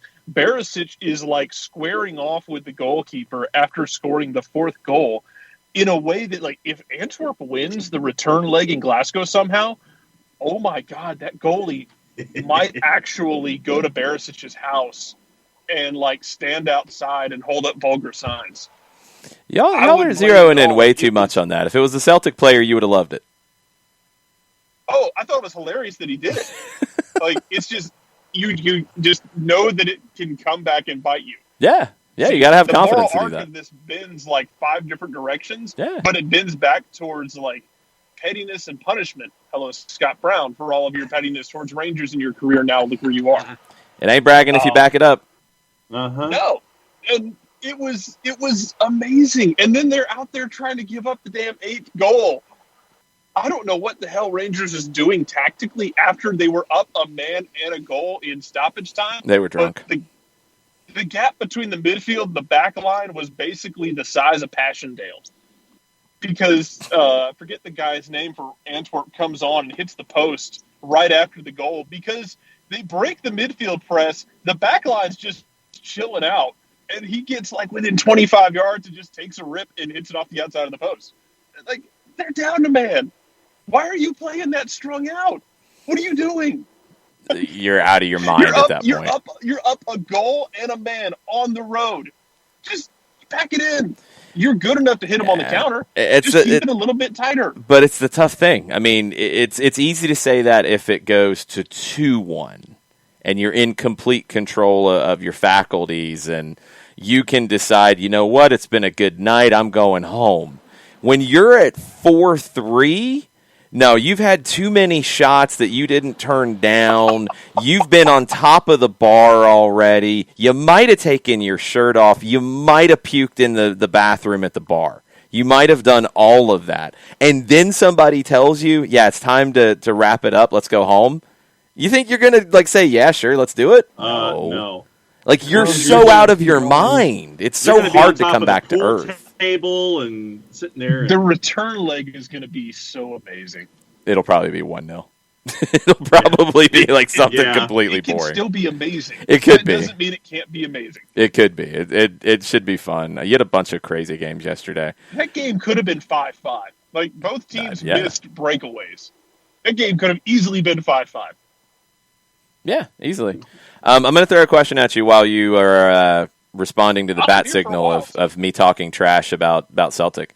Will asks, does what happened with Frank Lampard maybe give Gerrard pause, or is it John Henry, or is John Henry so different from Abramovich that it wouldn't be very comparable? I lean to the latter. I think if Gerrard did go to Liverpool, he would get time to get through the rough patch. But he'd also be, and this is assuming that he's the next one and Klopp stays for another year or two, he would not be coming into the situation that Lampard did at Chelsea, where it was, we need to, magic word, rebuild and play the kids. And then, we don't need more because our lawyers did a really good job, and now we can go spend all the cash, and now the expectations have changed. I don't think Gerrard would have that difficult of a entry point into Liverpool if he got it. No, I don't think so either. I think it is a different animal entirely, and I still think I think it makes too much sense for Gerrard for Gerrard not to be the guy next, especially the way things are going. Like, Rangers are going to win the league. They are going to more than likely get to the round of 16 in Europa League for the second year in a row. Where they go after that, God only knows. Their defense they start off the year so good defensively, and now it's kind of like everyone's figuring out, if you run at them, they get scared. And teams in Europe will run at you. A couple teams in Scotland have kind of figured that out. They just don't have the firepower to do it. Like, think of Rangers defense as the wall at Helm's Deep. And everyone in Europe has the explosives to blow that wall to Kingdom Come. The teams in Scotland mostly have pikes, and just because of their salary limitations. There are still some questions to be asked about this team, but what he has built in the last few years, I think, puts him in a really good position. And especially if they win the league next year and win more than one trophy, I think it just makes too much sense for you to not go like, hey. Prodigal son went up to Scotland, stopped Celtic's reign, in fact, reversed everything. He should be the guy. Otherwise, I mean, some of this might also play into, when does Klopp leave? Because if Klopp decided, this year, hey, guys, I'm going to tender my resignation, I don't know if Gerrard's ready for that yet. So then you push the timeline back. God, we're synchronized drinking. That's creepy. We got skills, yo. Apparently. Joke's on you. I'm going to Martin's to get biscuits. So whatever. Jerk. You don't even know what that is, John. I have heard legend, and so I am absorbing the legend and anticipating the day. I had planned to bring you stuff at games, but we didn't have games to go to. There's that. Yes. But if Klopp left this year, which I don't think he does, I'm not saying that, then I think you push the timeline back because I don't think Gerrard is ready for that yet. I don't think he's done enough yet. If it's 2 or 3 years from now, it makes too much sense. I think you're gonna give him time because a reminder to everybody: Klopp didn't come into Liverpool and win trophies year 1 or year 2. Seventh or it something. took a while. He built them up, and they were able to do a really nice piece of business with Barcelona that funded a lot of their good things, and they're not plucky upstarts, and they have a lot of money to spend, and they've been able to pay some really nice salaries as well. And yeah, they're a different team now than they were when Klopp came in, and he's been a massive part of that build. He gets a ton of credit for adjusting with the job and all of that. Ricky Ricardo thinks that your strategy about your aggressive or non-aggressive pettiness, you're trying to be the next Detroit Lions coach. Oh God, no! That creepy, weird guy. The guys that get head coaching jobs in professional sports are just some of the most interesting decisions known to mankind. I'm just eternally perplexed about the people who get hired to do things in pro sports. I don't know how to reconcile all of that. I really don't. It's so weird. All right, another question from Ricky. And John, why don't you pull up Jarrett's article over at soccerdownhere.net? I'll pull up Jarrett's article. Thank you. This was a really well done piece that was very creative from Jarrett_Smith. If you're not following him, you are doing it wrong. And he posted his excluding San Jose Earthquakes games because they're a special level of drunk. He posted his five feature down the road. Oh yeah, they're getting their own bar and distillery. 5 drunkest Atlanta United games. The rundown, John, was what? Number 5, Orlando City 2017 3-3 final. Number 4? Number 4, Minnesota Orange Ball. Number 3, Campeones Cup. Number 2, Battery 2019. And the number 1 was Minnesota 2017. That was a weird voice, but okay, that works. Ricky wants to know what games just missed out on your list of 5. Someone asked me this last night. The one that I went back and forth on and I didn't put on was Red Bulls 3-3 from 2019, where Joseph hits the most picture-perfect looping header that hits the underside of the bar and then kicks out afterward, and then Atlanta's feeling good. First regular season win against Red Bulls, and everyone has a let-off, and Bradley Wright Phillips scores 45 seconds later. That was one that just missed. Houston in Can I talk about that game for a second? Can I talk about that game for a second? Do you need a moment? Yeah, I was like, and I think you've heard, because I've talked about it many, many times, the Mexican announcers in 2013 when the U.S. rescued Mexico and got them into the playoff, and how it went so fast. And this was all in one moment, but extended over Joseph's goal and then conceding the equalizer. How they're first very, very happy and then instantly get incandescently angry. That was me calling the game in this one, because the Joseph moment on that goal, that header, that moment on a packed house on national TV was the moment that would be the front of the Here, Now, and Forever WWE montage-style intro to everything Atlanta United outside of lifting the trophy. It would be that header, that moment, everywhere. It was that good. And then it got ruined. Ruined.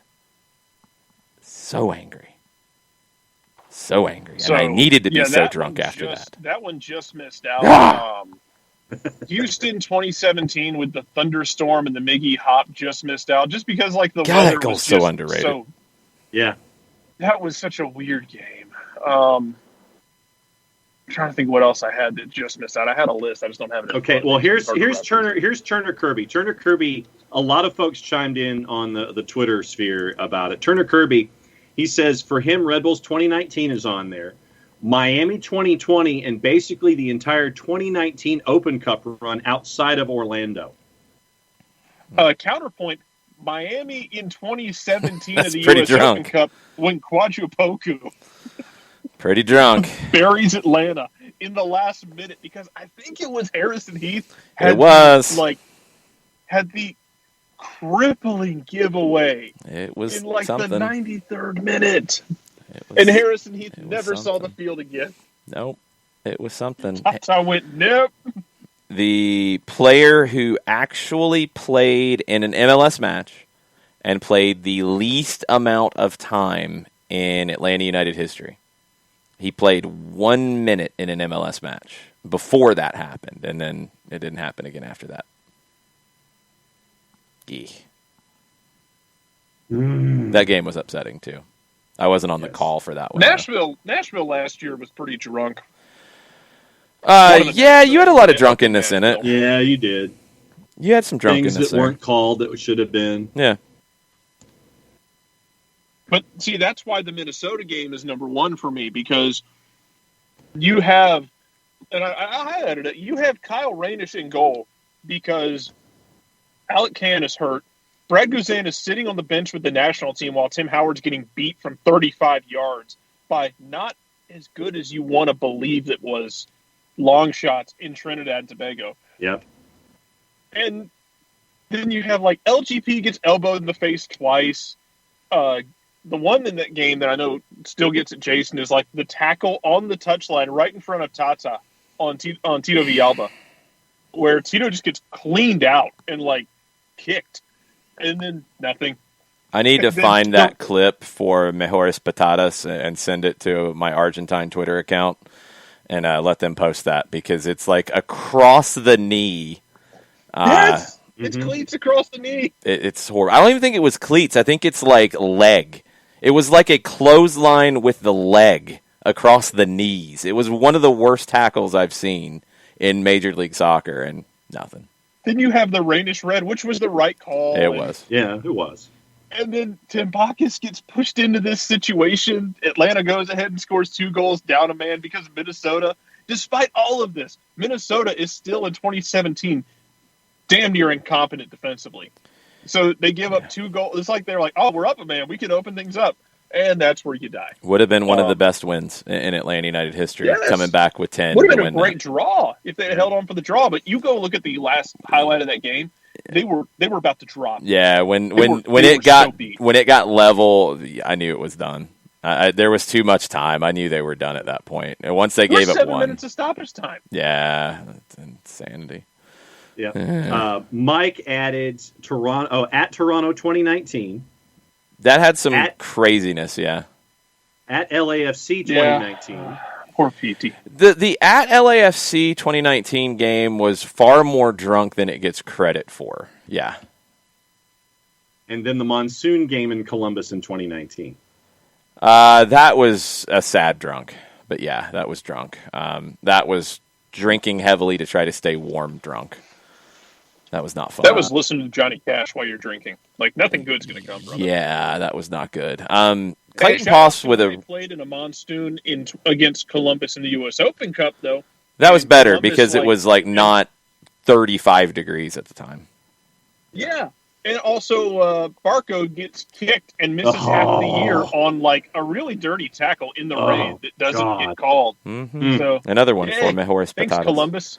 I think we're going to need to start a Mejores Patatas MLS account. That's just going to need to happen. I think so. I think you're right. We'll work on this. If only someone was working on an article about the worst tackles in Atlanta United history, both for and against.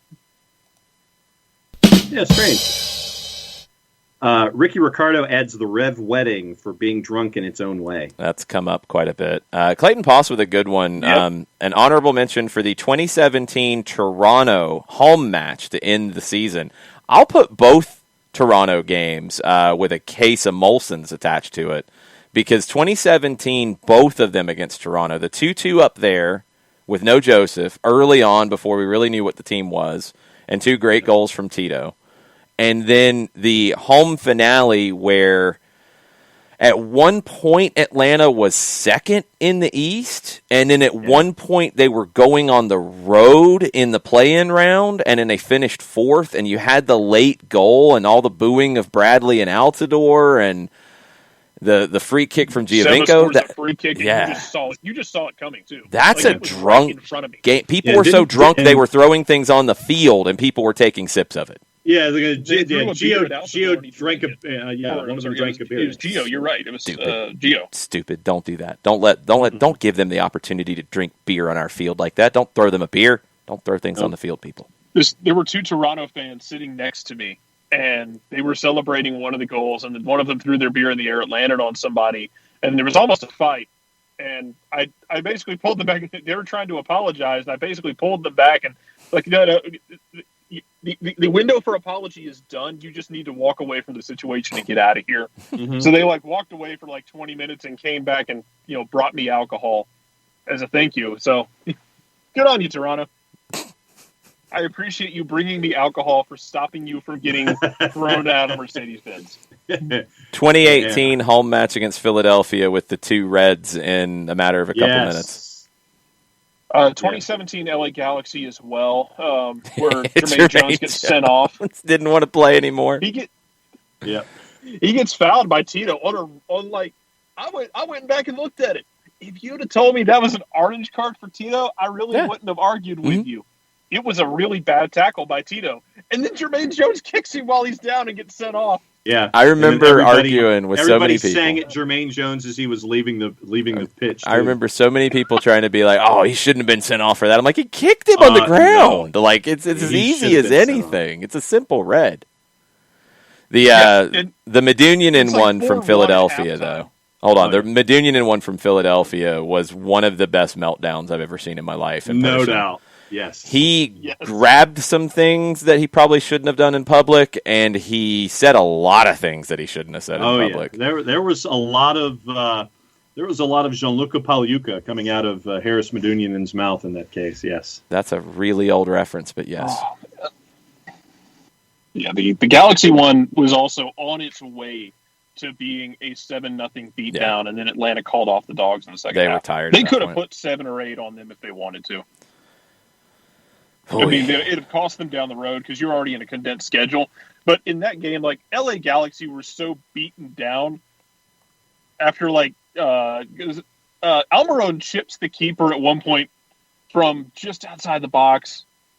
It's just a beat. It's Yamil Assad's masterpiece when he was in Atlanta in that game, and Atlanta could have just buried them even more. And Tata was like, "No, we're going to save our energy. We'll just let them wither away." What else we have on the Twitters on this, John? Anything? Not on this particular topic. No, we're caught up on this topic. Well, alrighty then. Thank God. Yes, there were drinks. I mean, there were. I put drinks with all these from personal experiences, but other people might have different drinks for different things. Everybody's got their thing. Everybody's got their own drinks that are good and or bad, and usually they vary. The loss to Minnesota, that was your number one in 2017. That was a bad one. So for me, it's straight up tequila. Nope. Not doing it. Nope. Nope. What was the other loss you had on there? There was at least one more. Let's see. Open Cup Hero. I thought you had another loss. Orange Ball, and Orlando City 3-3 final. That's a bad one because of how bad it was. That would be a Midori Sour drunk. Okay. Those are my bad drunks. I just don't. Yeah, I mean they're meh. They're meh. The bad drunks for me would be the worst one would be a tequila one because I don't do it, never ever, and the other one would be Midori Sour because there was a night in Athens when I was in college that I don't like to remember. I actually do remember it, sadly, but I don't want to. Well, if you drink right, you won't remember it. I didn't want to drink further to not remember it because I couldn't because there was other things going on that was getting rid of the horrible things that were being ingested. You understand? Well, I mean, Jared assigned Jaeger to the Orange Ball game, so Jaeger's not that scary for me. Just because, it's not scary to me, but you know what you're getting into when you get Jaeger, and you know what you're getting into when you get an Orange Ball out. You know what you're getting into. Yeah, you know it's going to get dumb. It's cold. It's going to get stupid. That game was 6-1. It's the second. It's the first win. It's madness. Yeah, you're going to do Jaeger, of course.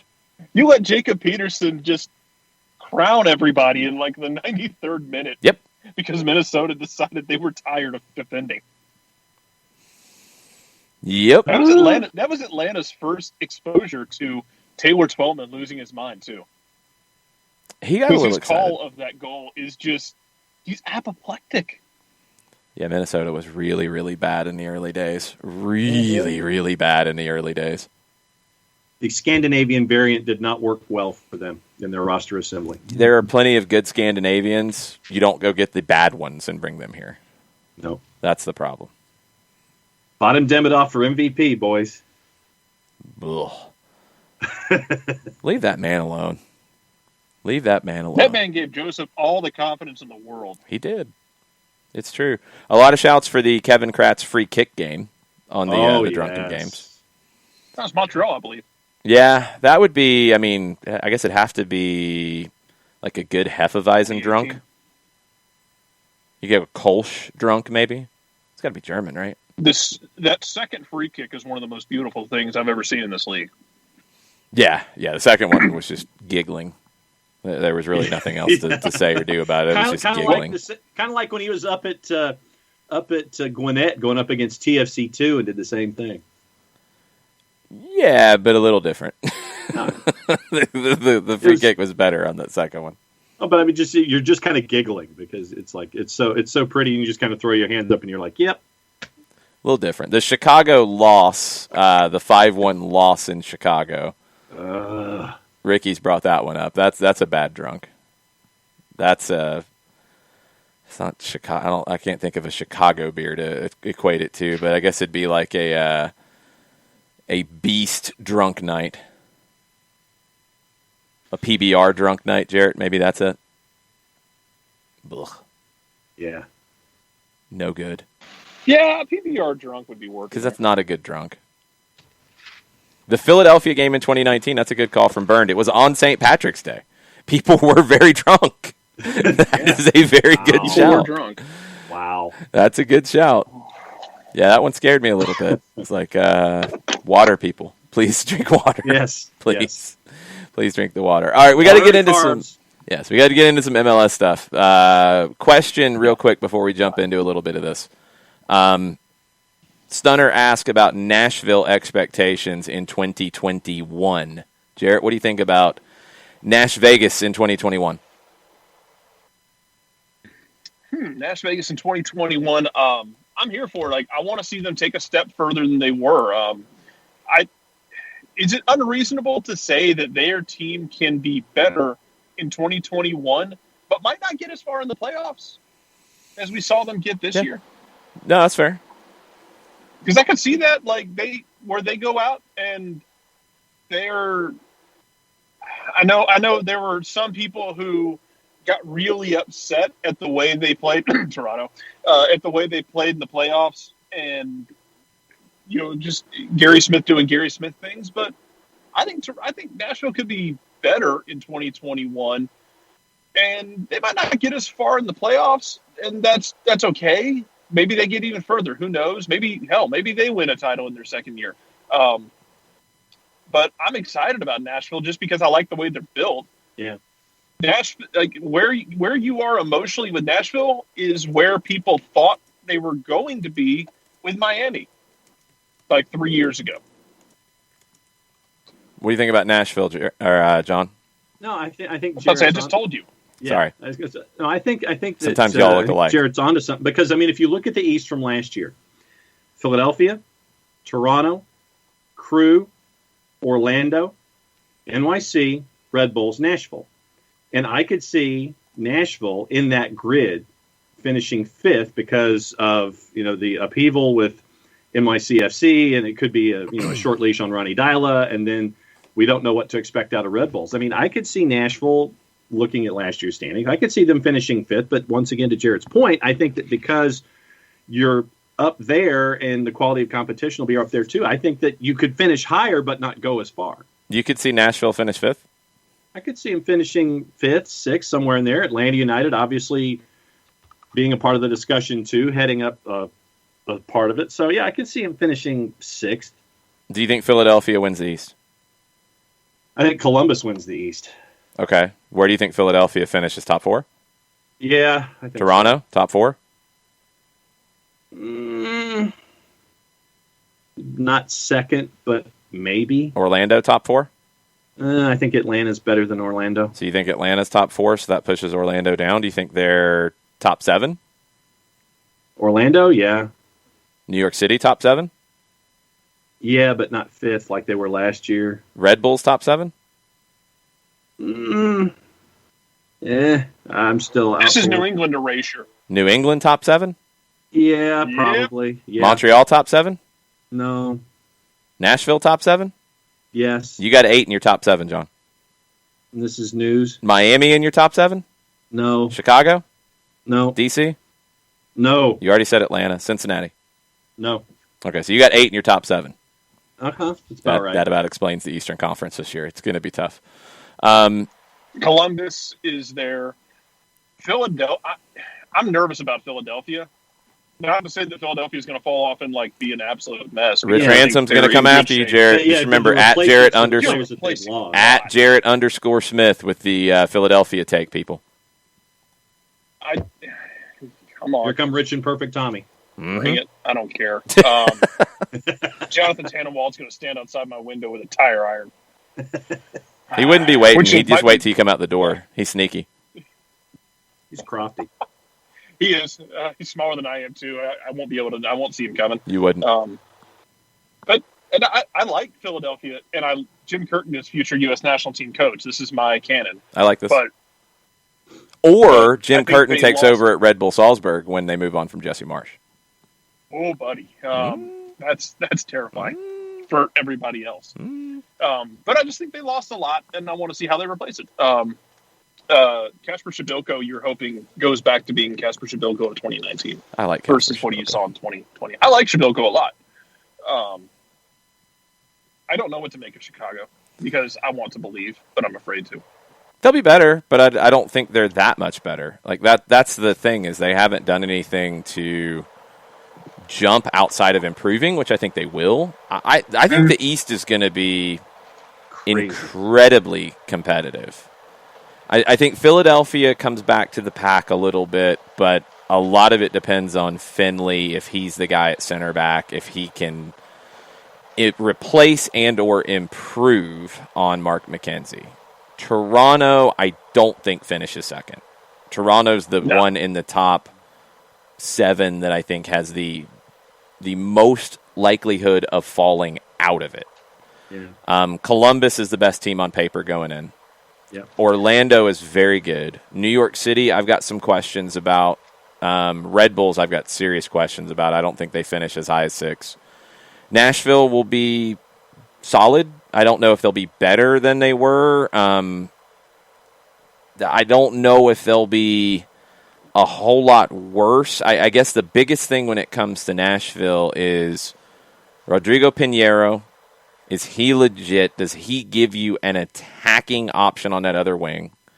And does Jonder Cadiz score goals? If you get production out of Pinheiro and Cadiz that you didn't get in the attack last year, Nashville will be better. If it's the same, they won't be as high. They've got to score more. They've got to be more dangerous going forward to even maintain, let alone get better. I think Atlanta will be better for sure. I think Atlanta's a top 4 team in the East. New England, I think, can be a full year of Carlos Heel back healthy. They can be. Montreal, who knows? They might not even have Thierry Henry to start the season. Miami, who knows? Because they're going to look different and they're nowhere near done. Cincinnati will be better. Cincinnati could challenge for a playoff spot. I think DC is an entertaining, absolute drunken mess. Yes. They are your friend that you like to go drinking with, that you like to leave at about 11 o'clock before it gets really stupid. They're fun Bobby. It's just like... They're fun Bobby that you leave at the bar and you give the bartender some extra money to call a cab or make sure he's got an Uber home or something because you don't want to see how it ends. You want to hit the event horizon when you're partying with DC. You get out. You want to be there when it all comes crashing down, but when you want to be there up until that point. Yeah, you don't want to get stuck with the tab. You want to know where the exit door is. Yes, and you want to be able to hit that eject button as fast as possible to get out the door. Let's get into some news and updates from around MLS. Orlando City is linked by AD in the Netherlands to Sylvester van der Rotter. He is at Heracles in the Eredivisie. He has been their highest-rated player this season in the Eredivisie. He's got over 50 games in the top flight. He's 24 years old. He is a winger on the right side, valued at just under $1 million. 3 goals, 4 assists. He's creating almost 2 chances per game. He's got a 7.26 rating in his average performances. That's the highest for Heracles this season. 2.2 successful dribbles per game, so he's good on the ball. He's good at creating his own opportunities. He's good at creating for others. You got Nani, you got Mueller out wide. If you're Orlando, does he jump over either one of them? I don't know. You've got Alvarado that you've just added as well. Does he jump over him? I don't think so. Benji Michel has been very good on the wing. Or do things get weird for Oscar Pereira? And do you see Nani come in centrally? I don't know. I'm baffled by this one. I think you might also be kind of planning for a life after Nani. You could be. I mean, you could be saying, hey, we're going to try and make this work this year, but after this year, he's not necessarily going to be a part of it. I think part of me is also looking at this in the sense that the man was certifiably insane at the end of the season. And I think if he starts to slip a little bit, you run into a situation where is he worth the chaos in terms of production on the field? Because he sure as hell wasn't a calming force. No, he was strange. Very, very strange. Stoke City is planning for life after Ryan Shawcross. Yep. He's been there since 2007. They got him on a £1 million deal from Manchester United. Started on loan. They ended up making the deal. 451 appearances for Stoke. He's headed to Miami. They canceled his contract to let him go on a free. He had a long-term back problem. He broke his leg in preseason in August of 2019. Completed 90 minutes just twice in 5 starts last season. Only 2 substitute appearances this season. Started last month's FA Cup defeat by Leicester, his final appearance for Stoke. Michael O'Neill, their manager, gave the blessing for him to move on, said, "Before I came to Stoke City, the one player you immediately associated with the club when it came up in conversation was Ryan, simply because of the length of time he spent here. It's very rare these days for a player to stay at one club for 14 years. I'm sure Ryan has had opportunities to go elsewhere down the years, but he clearly felt settled and valued here. He hasn't figured as often as he would have liked over the past couple of years, but his professionalism and the way he has conducted himself both on the training ground and around the club since I joined simply cannot be questioned. He's been a big influence for the likes of Harry Suter and Nathan Collins, young players who are just making their way in the game. I'm assuming that last part is why Phil Neville, David Beckham, assuming they're driving this conversation, are bringing Shawcross, who has those Manchester United ties, to Miami. To play, yes, but I think to also set an expectation of the way they want the club to operate. I think there's more to it than just minutes on the field with this. Yeah, I think that, as I was looking at the stuff with Shawcross, Kubo Torres kind of came to mind a little bit, where you're there as help both on the field and off the field. You're there with the younger players to help them along. It's like, okay, here's the expectation level. Here's what you're supposed to meet when it comes to A, B, and C. And if Ryan gets some run, he gets some run. Obviously, he hasn't been all that healthy the last 2 years, really. And so how much does he have left? Where can he be used? And it's just as much off the field as it is on, I think. Thoughts on Shawcross, Jarrett? Hopefully it works for Miami. Just because I think it's a world where I think we're more, everything is more enjoyable if Miami's good in this league. So make it work, Beckham.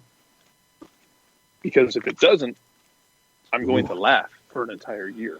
You and a lot of people will. There's a lot of people that are sitting there waiting. They've already got their barbs ready to go on it. NYC are linked with a young Romanian, 21 years old. This is according to Tom Bogert. Alex Matan calls him a younger version of Alexandru Mitrița based on his profile, what he's gathered from half-blanked internet research, he says. Splits his time as a number 10 left winger. Maxi Morales has said that this is going to be his last year in New York. He's out of contract at the end of the year. He wants to go back to Argentina. Makes sense. He's at that point in his career. Still very good. But this would be a player that at 21, he is at Viitorul. You bring him in, you get his feet wet a little bit in MLS with the club, and then he tries to take over basically next year for Maxi Morales. You get him for $1.5 million, and he's got promise. Yeah, that's a pretty smart move from New York City. You've had luck with the Romanians at least for a little while. Yeah, smart piece of business, I think, and just to set the table for when Maxi leaves after this season. Feels like it. It feels like a smart piece of business. Some off-the-field stuff as we start to look at 2021 preseason and season. Preseason part, Columbus, massive report on the SB Nation network, said that the plan for the crew is actually pretty similar to last year, and I didn't expect this kind of stuff. The crew are going to handle their testing, their medical examinations in Columbus before departing for Chula Vista, California. It'll be the third straight year that they go to Chula Vista for preseason training. The team is expected to briefly return to Columbus before heading back to Tucson to take part in the 2021 Visit Tucson Sun Cup at the Keno Sports Complex. That's according to Massive Report. I did not expect those kinds of events to happen. They can do it. They can do it safely. It's great. It's great preseason. It's a great opportunity for the teams to gel. It's just another layer of complications. And if you are a CONCACAF Champions League team, the last thing you can afford is for an outbreak to happen in preseason and get shut down. Columbus at least has a lot of continuity. If you get shut down, you're going to have your individual training. The style of play hasn't changed. You don't have a new manager. Mostly the same core. You've added a few new faces. Okay, but better make sure all your protocols are very, very good, Columbus crew. And Toronto, which we're not surprised, Bill Manning has confirmed, according to Steve Buffery of the Toronto Sun, that Toronto FC will open up the 2021 MLS regular season in Florida. They've yet to confirm exactly where, but Tampa is being considered. That's where the Raptors are. We talked about that. It kind of makes a lot of sense, considering the relationships that are in place. And they also will give players the option to take their families to Florida as well, to join them for whatever this length of time is. And there's no way to exactly know what that length of time will be. It could be most of the season. Yeah, yesterday the Blue Jays announced that they're going to start their 2021 season in Dunedin in their spring training facility. There was discussions, I think, about Raymond James for Toronto FC. I don't know how it looks when it comes to sizing a pitch and putting it there. They've played plenty of games there. It'd be fine. Okay, so you've got Raymond James. Big enough. That's not a problem. Yeah, that's wide enough. Raymond James for Toronto FC, and the Raptors are playing in town. It's all all the MLSE properties are in that area, so it makes sense for them to gravitate toward Raymond James. Yeah, absolutely do it. Ricky asked if the Carolina Challenge Cup is happening. I haven't heard anything about it. Haven't heard. I would assume not. They're in a different position too with their stadium situation. It's not like the old days at their old park, which is actually starting to be torn down now, which is kind of sad. Ben Goshorn, at the Soccer Goose, great resource for soccer in the Carolinas and in the Charlotte area. Ben posted some pictures that our friend Drew on Target on Twitter posted. They're starting to remove the seats at the old stadium. Really cool little place that fell into a little bit of disrepair towards the end of the Battery's time there. Don't know exactly all the reasons for that. The club got sold. The land ended up getting sold. Once the club got sold, it was kind of a no-brainer that this was going to happen. I'm glad the Battery landed on their feet. I'm glad everything worked out on the team side of it. But I hate to see a facility like this that was one of the first modern-era stadium of any size that was designed specifically for soccer and had a lot of cool history, a lot of big moments there. Atlanta United played there not quite first. They went to Chattanooga first, but played their first MLS opponents at that place. So hate to see it, but it was inevitable when the team got sold. Yep. And the Battery moved in town to Patriots Point, and it looks which is better. With the new ownership. Yeah, definitely. And for those that might have watched the Battery games on ESPN Plus, looking at USL Championship games last season, very, very pretty. They're in the process of developing that area, and it's very, very cool that they've moved in town. But sad to see the stadium go out there on Daniels Island. Yeah, they weren't drawing. They weren't drawing. It needed to happen. Burned asked about the Battery. Their championship, I think they're going to stay in the championship at least for a little while. I could see them potentially going to League One at some point. Maybe if championship and League One end up having a pro rail situation, obviously, it could happen. But you have so many League One teams nearby. I could see that happening for Charleston, but they're still a USL Championship team. The championship start is, for some teams, as early as a week after the MLS start. It's kind of a rolling start for USL Championship because some areas of the country they'll be able to start playing games earlier, some they won't be. I think season openers are anywhere between April 24th and like May 10th or 12th or so. I would expect in this area it'll be closer to the 24th. I haven't heard anything about a schedule yet, but I would assume that in the South they'll probably start the games at home a little bit earlier than some other parts of the country. Yeah, and League One is also set for that rolling start as well, late April, early March, and beyond. So that's the neighborhood that we're looking at. Any other questions on Twitter we need to hit, John? Let's see. Tafka looked at the Atlanta United roster as it was posted at MLSsoccer.com. He corrected himself, by the way. Mm-hmm. So you probably should look at the reply to that tweet. Okay, well, I'll look at the reply to that tweet. He says, okay, so then he replied to himself. So there you go. He corrected it. What's going on, so people out there aren't massively confused, is MLS is actually updating their rosters page a little bit earlier than they usually do. Sometimes it just randomly drops, and it's like, oh, now we know who's listed as what. It still says 2020 rosters, but they've actually updated it. I'd noticed they were starting to in some cases.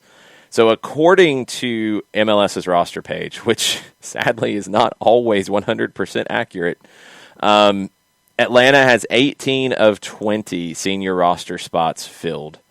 They have 2 supplemental roster spots available in the first section, which can include veteran players.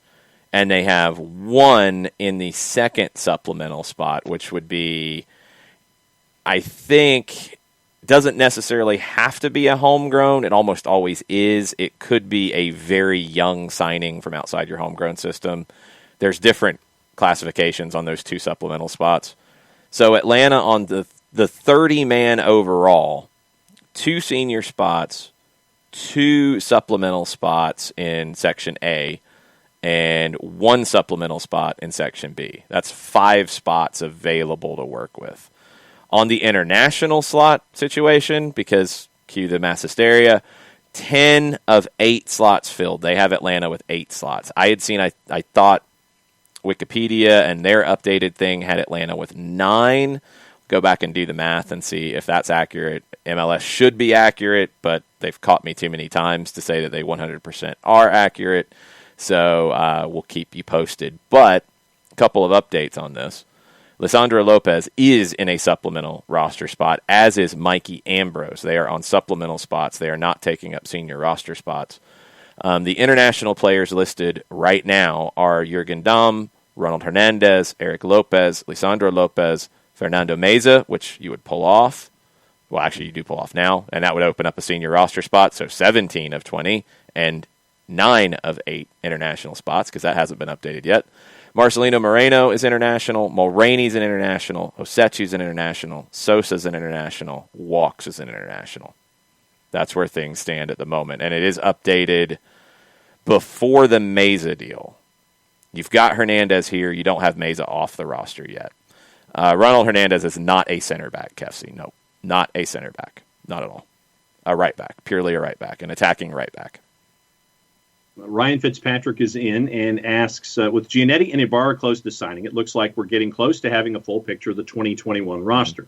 We addressed his second half of the question a little bit ago.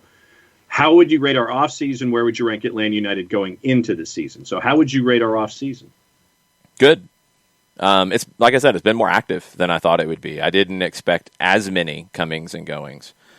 But you look at the team that could be on the field day one, and we'll assume that those two happen. Ibarra, by all accounts, is done. Giannetti is all but done. That one is a far more recent development. You're looking at a lineup potentially of Brad Gazan in goal, of a back line of George Bello, either Robinson or Giannetti on the left or right. Flip it whichever way they're more comfortable.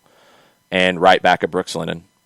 Sosa as your defensive midfielder behind, right now I would go Hindman and Moreno. Could be Hosechu and Moreno. I think Moreno is there for sure. It's a competition between Hindman, Hosechu. Adams will fight for a spot in there. Ibarra will fight for a spot in there. I think it's Barco on the left. I think it's Dom on the right. I think it's Joseph up top. You could see Barco inside centrally. That's not how Heinze is typically played this situation. He very rarely plays two holding midfielders behind one. It's almost always been one behind two because he wants that line of five to attack with. He doesn't want two wide, forward, and then somebody behind him. He wants the channels, the lanes. He wants those lanes filled of wide with your wingers, central interior channels with your central midfielders, and your middle channel with your forward. He wants five. You got to have two central midfielders ahead of one to get that. If it's two behind one, then it doesn't work the same way. Your channels aren't filled. That's positional play. Barco could be one of those. It's possible. We haven't seen him play that kind of role. There would be more defensive responsibilities there. I think he could do it. There's others who are probably better suited. And if he does that, then you would be looking at Eric Lopez, who could play one of those two. He could. Again, it'd be a lot more defensive responsibility than he's used to, but he could. My guess is he would be on the left in that scenario, and it'd be Barco and Moreno as the central midfielders. You're going to see that happen at some point. It's very, very possible. I don't know if it's your default. It's going to depend on the opponent. But I think you're in a really good position. I think you're a top four team in the East. I think it's going to take some time to gel. I think it's going to take some time for all the pieces to come together. But I think you had a good offseason, and you're in a better place than you were at the end of last season in a lot of ways because you've got number 7 back on the field. That changes everything. The additions to go along with that are very, very good. I like where this team is. I'm excited to see it play out. Antonio with a question Tom Robinson answered, but I want to get you guys' feedback on it as well. Antonio asks, as a soccer newbie, I've heard managers like Pep and Tuchel mention playing with courage. Can you share thoughts on what that could mean relative to the game? Here's Tom's response and see how it compares. Tom said, I think when someone like Pep or Tuchel talks about courage, it's about always being willing to receive the ball no matter the circumstances. Also about the conviction of playing a certain way, plus trusting the system regardless of the opponent or even results. Okay. So when you hear managers mention playing with courage, what comes to mind for you? I think it's a space filler as much as anything. I mean, can it have meanings? I think Tom's absolutely dead on the way that what they're kind of referring to. You want, not just receive the ball in those situations. You want you want players to be able to take players on, go 1v1, have courage in your dribbling ability, take players on. You want defenders to take chances. I mean, a lot of it depends on your philosophy, how you're defining it, but a lot of times it does get thrown out there as a cliche. Pep and Tuchel aren't necessarily going to do that as much as a Steve Bruce or Big Sam would do it, because when they use it, it is more of the I don't have a way to explain this, and I'm just going to say people need to have courage. When Pep is talking about it, and Tuchel to a lesser extent, he's not as positional play dominant, but he has definite elements of it. Pep is adherent to positional play. That's all about courage, because what you're trying to do is create 1v1s. It is all about the 1v1s. So you've got to have the courage to take those 1v1s, not pass it back, not say, I can't beat this guy. That's what you're looking for. Definitely the conviction of playing a certain way. I totally agree with Tom on that. Trusting the philosophy. That's a big one. I don't know if they're necessarily referring to it as much here, but it's a must to be successful. I think Tom has a good explanation of the difference between when it's used as a cliche of just running around and when it's used as a philosophical point, because they're very different. Off of the Tom Robinson discussion, Emilio Corsi says, funny how 1 year fans are worried about the South American pipeline being closed, and 1 year we're getting players hand over fist. South American pipeline was never closed. You saw players come from South America last year. Sometimes, and I know it's easy, narratives get started, and people run with narratives. And I get it, and I understand it. It's a simple way to look at something or explain something. Look a little deeper. Like, what I'm telling you is what I'm telling you. If I don't have all the information, if I'm wrong, if things play out a different way, I'll tell you. If things have changed and look, I got it wrong, I'll tell you. That happens. But look a little deeper, because I think at times there's just this idea of you brought in a European manager, so he's not going to have South American players come in. And that didn't play out. I mean, it didn't. Like, you can like or not like it, but you brought in South American players with your non-South American manager, because your manager's not always driving it. Some managers are more involved. Some managers are not. Some managers give clear instructions. Some managers don't. Some managers want certain players, very specific players. Others want certain types of players. Others just want certain players in certain positions, and they'll work with it. It's all different. Everything changes with a different person involved. But this idea that all of a sudden you couldn't get players from South America, it didn't make sense. It didn't make any sense, and it shouldn't have even been a narrative. And it should have, if it was, it should have been corrected very quickly. You can admit you got something wrong out there, It happens all the time. Nobody knows everything about this game. Pep doesn't. Klopp doesn't. Nobody does. Any pundit you want. We all get things wrong. That's part of the gig. But you got to admit when you get it wrong. And you can't try to double down on a incorrect narrative. You got to stop doing that stuff. Just admit you got it wrong. I don't think you lose credibility that way. If you're good, you're going to get more right than wrong. But I think you gain in credibility where you say, look, I didn't expect this. I didn't see it come in this way. I'm being straight up, like I said, about the whole rebuild, reload idea. I did not expect this much roster movement. I get it as it's happening. I get what's going on. I get why. I get some of the whys. I get Franco saying what he said. Okay, that makes sense. You want to move him. He wants to move. Cool. Remedi wasn't going to fit. He said, had a conversation, wasn't going to be the guy. Okay, you move. You bring in players. Sosa, obviously a fit. Makes sense. Giannetti, obviously. You tried to get Martinez, didn't work, but he would have fit too. Like, I see the logic in the moves.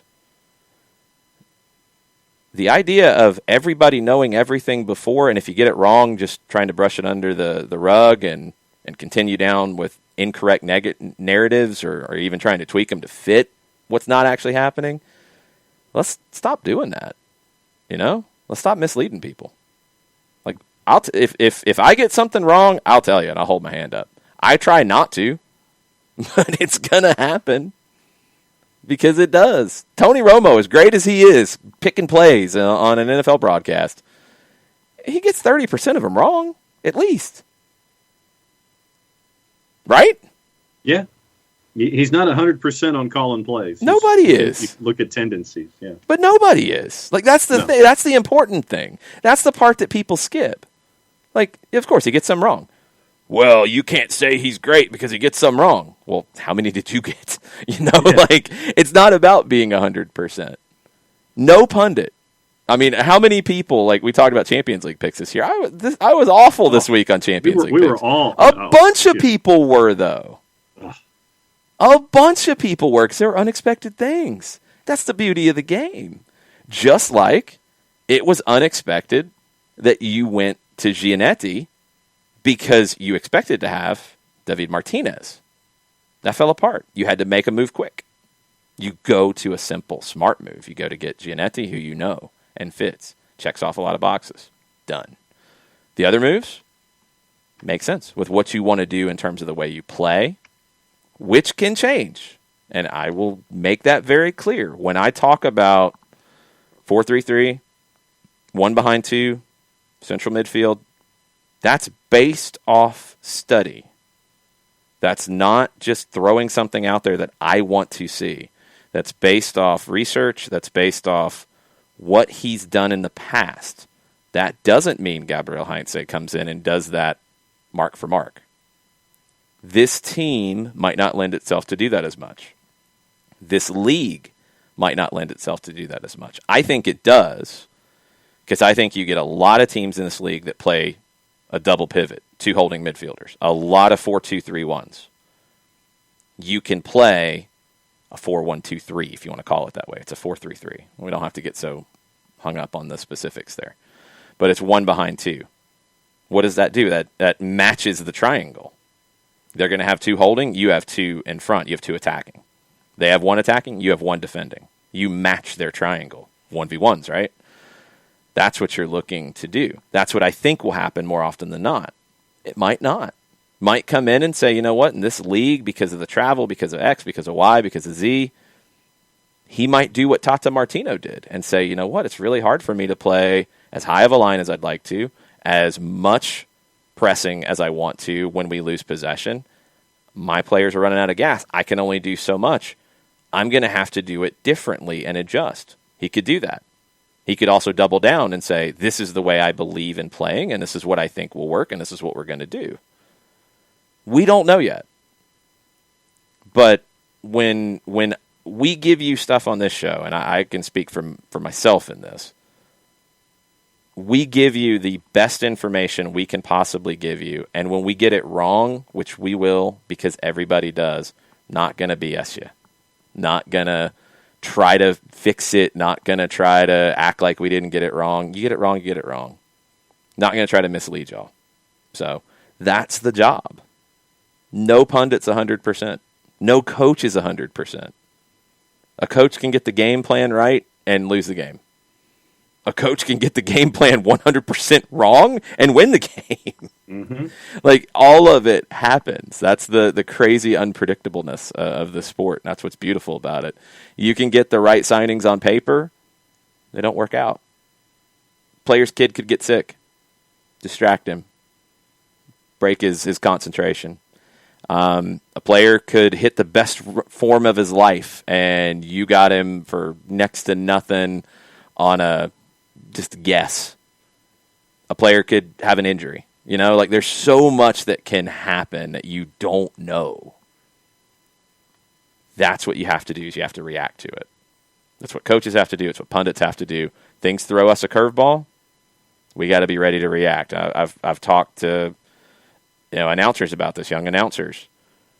You have a situation where you prepare for a game and you put in 15, 20 hours of prep, and you know the team's inside and out, and you know what they're going to do. 90 seconds in, red card. Crap. Mm-hmm. Now what? Or preseason or pregame training. Hamstring injury. Crap. Now what? Yeah. You have to adapt, and you have to move on and just move forward. You can't just sit there and keep saying, it was going to be like this. This guy was going to play the right wing. He went to Gonzaga. He was really good. He's not playing. But he was going to be really good. He's not playing. He was going to have the game of his life. Stop talking about him. He's not playing. Move on. Like, it's just how it goes. So, we'll see what happens. I'm excited about this season. I'm excited about what the roster build has been like. I'm excited about the soccer philosophy that we're going to see play out, because I think you should be excited. You're getting a manager who, look, you didn't have Twitter accounts and websites and books written about Tata Martino's tactics.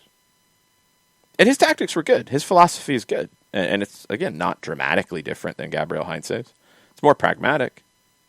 But you didn't have that interest. You didn't have the same about Frank de Boer, although there was more. Didn't have the same, a lot of negative things written, but there was a lot of analysis of his tactics and his philosophy. And the Dutch school, you get that. Okay? Gabriel Heinze, there are people who look at him as one of the next great young managers in the world. He's still unproven, but he's still really interesting because he's learning and because he will talk about it. You ask him about why the midfield worked or didn't work, why he moved this player here, why he did this in the way they built up. He'll answer you. And he'll tell you. He doesn't have a secret about it. He will answer the question, and he'll delve into why. Not a lot of managers do. That's fascinating. So the conversation around that aspect of the game, and not just locally, this is going to be internationally. This is going to be big out of Argentina. It's going to be big out of the South American fans, out of England as well. And Heinze is obviously going to be getting attention all over Europe because of his travels. This is going to be a different level of conversation around the team and the way they play and their philosophy. So I'm excited for that as much as anything. Nathan Pugh is in, and Jarrett, let me start with you on this one. We were discussing the possibility of Klopp leaving and Gerrard and all that kind of stuff. And so Nathan says this: cultural fit means just as much in Liverpool as it does coaching talent. Klopp is Labour, Hodgson is Tory. Regardless of how you feel about Roy's tactics, he was never accepted because of his politics. Hashtag Scouse, not English. You may poo-poo that mindset, but trust me, that aspect is there, and they are hardcore about that. I think a lot of places are. Every place has their what they kind of make peace with, without diving too deep into the politics of it. I mean, every place has what they accept and what they're more okay with and what they're more forgiving of, whether they're aware of it or not. Most of the time, they're going to be aware of it. But I think the culture of a guy like Gerrard makes too much sense down the line whenever that time may come. I'm going to be real curious to see what they do, though, if Klopp kind of disrupts that timeline by leaving early, and to see where they would go to fill that void. Because he is going to be leaving what you imagine will be a mostly fully functioning Death Star when the time comes. It's crazy. Now y'all have talked me into Hasenhüttl as a really good idea here. But with this recent run of form from Southampton, I mean, I know that we're talking this is a present tense idea, but would a recent run of form like we're seeing with Southampton turn folks off? Well, yeah, it would, because the fans wouldn't accept it. They should, because last time I checked, he doesn't have the kind of players at Southampton that he would have at Liverpool. Yeah. But I kind of have some skepticism of Nagelsmann for a lot of the same things we've talked about with Jesse Marsch. He's got to show he can do it in those big moments, and he sometimes overthinks it. I think that would be the call. I think if Klopp left tomorrow, I think Nagelsmann would be the call. I think maybe Hasenhüttl should be, but I don't think he would be accepted by that fan base in the way that he should be as a good manager. Just because he hasn't had the opportunity to drive the really nice car doesn't mean he can't. Yeah, and that's a tough decision to make. I mean, that's a tough call. Atlanta's in a situation like that. To be perfectly honest, like that's where it is, and we talked about it as the rumors started. I mean, Gabriel Heinze is in a position in Atlanta, and yeah, I think you can compare MLS to the Argentine League almost like for like. Not quite. River and Boca are a different level. Velez wasn't. Atlanta and Velez are different in that Velez wasn't always expected to win the title. Atlanta has that expectation. So it's a different kind of job. It is a step up in that way of expectation. He's driving a nicer car than he's had. And let's see if he can keep it on the road. Let's see if he can get it into the house. Let's see if he can get it done the way that you want to do here. Hasenhüttl would be interesting if he got that kind of opportunity. I'll be curious to see what he does next. I'm intrigued by that idea now to see what his next move is. A couple of other on the Twitters, and we'll get caught up. Swickster's not sweating the home tie for Leicester. I'm with you. I'm with Swickster on that. I think they'll be okay. PSA for college soccer fans from J.C. Hillis, South Carolina, and Furman this Sunday, just up the road. Nice. Good call. And Jake Michaels with the final question on Twitter to catch us up. Just wants to know what your thoughts are on all the outgoing loans. Just wondering why loans versus transfer fees for guys like Meza and Franco, et cetera. I don't think there's a lot of transfer fees out there. There's not a big market for that right now. And it shows up on the MLS roster. Escobar's contract, his salary is being picked up by Newell, so he's not on your roster at all. Meza, don't know that yet, and we'll have to see how that goes down. But there's those two clubs, for example, neither one have budget. They just don't. They don't have a lot of money to work with. So, not surprised. Defensa has loans all the time. They usually have 10 to 12 guys on loan every season. That's how they operate. And Newell's, again, doesn't have much of a transfer budget. They never have, not in a long time. So you want to make a move, you want to clear roster space, you want to also do right by these guys and get them where they want to be. It's kind of the route you have to take. And we are officially caught up on the Twitter, y'all.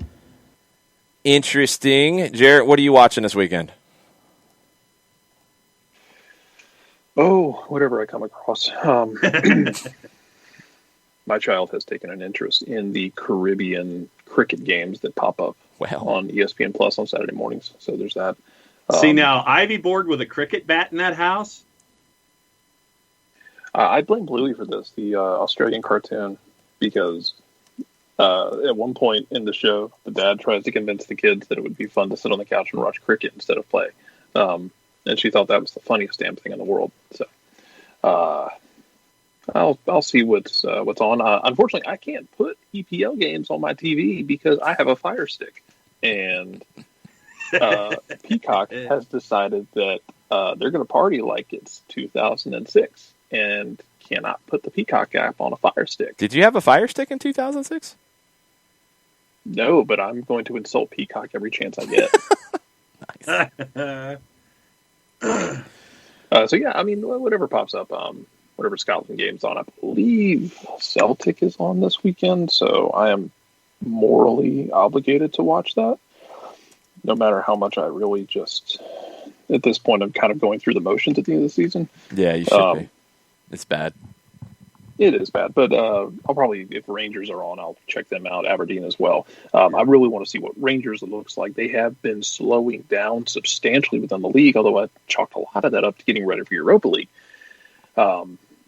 There will be German and Italian games on. I have nothing said on that front in terms of like required viewing, but She Believes Cup is always going to be an option as well. Yeah, I'm looking forward to the second games and She Believes for sure. Because I am here for putting Rose and Julie Ertz on literally everything you market with that team going forward. Also, Crystal Dunn.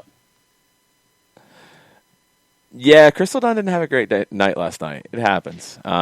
It happens, but she is. Man, I would love to see her in the attack. I would love to see in the right situation. I would love to see her entire career being like out of position. Yeah, I would love to see Lynn Williams on one side and Crystal Dunn on the other, and maybe it's Morgan as the 9. I would love to see something like that given an opportunity, or maybe it's Lavelle on one side and Dunn on the other. I'd like to see Dunn in her best position out wide.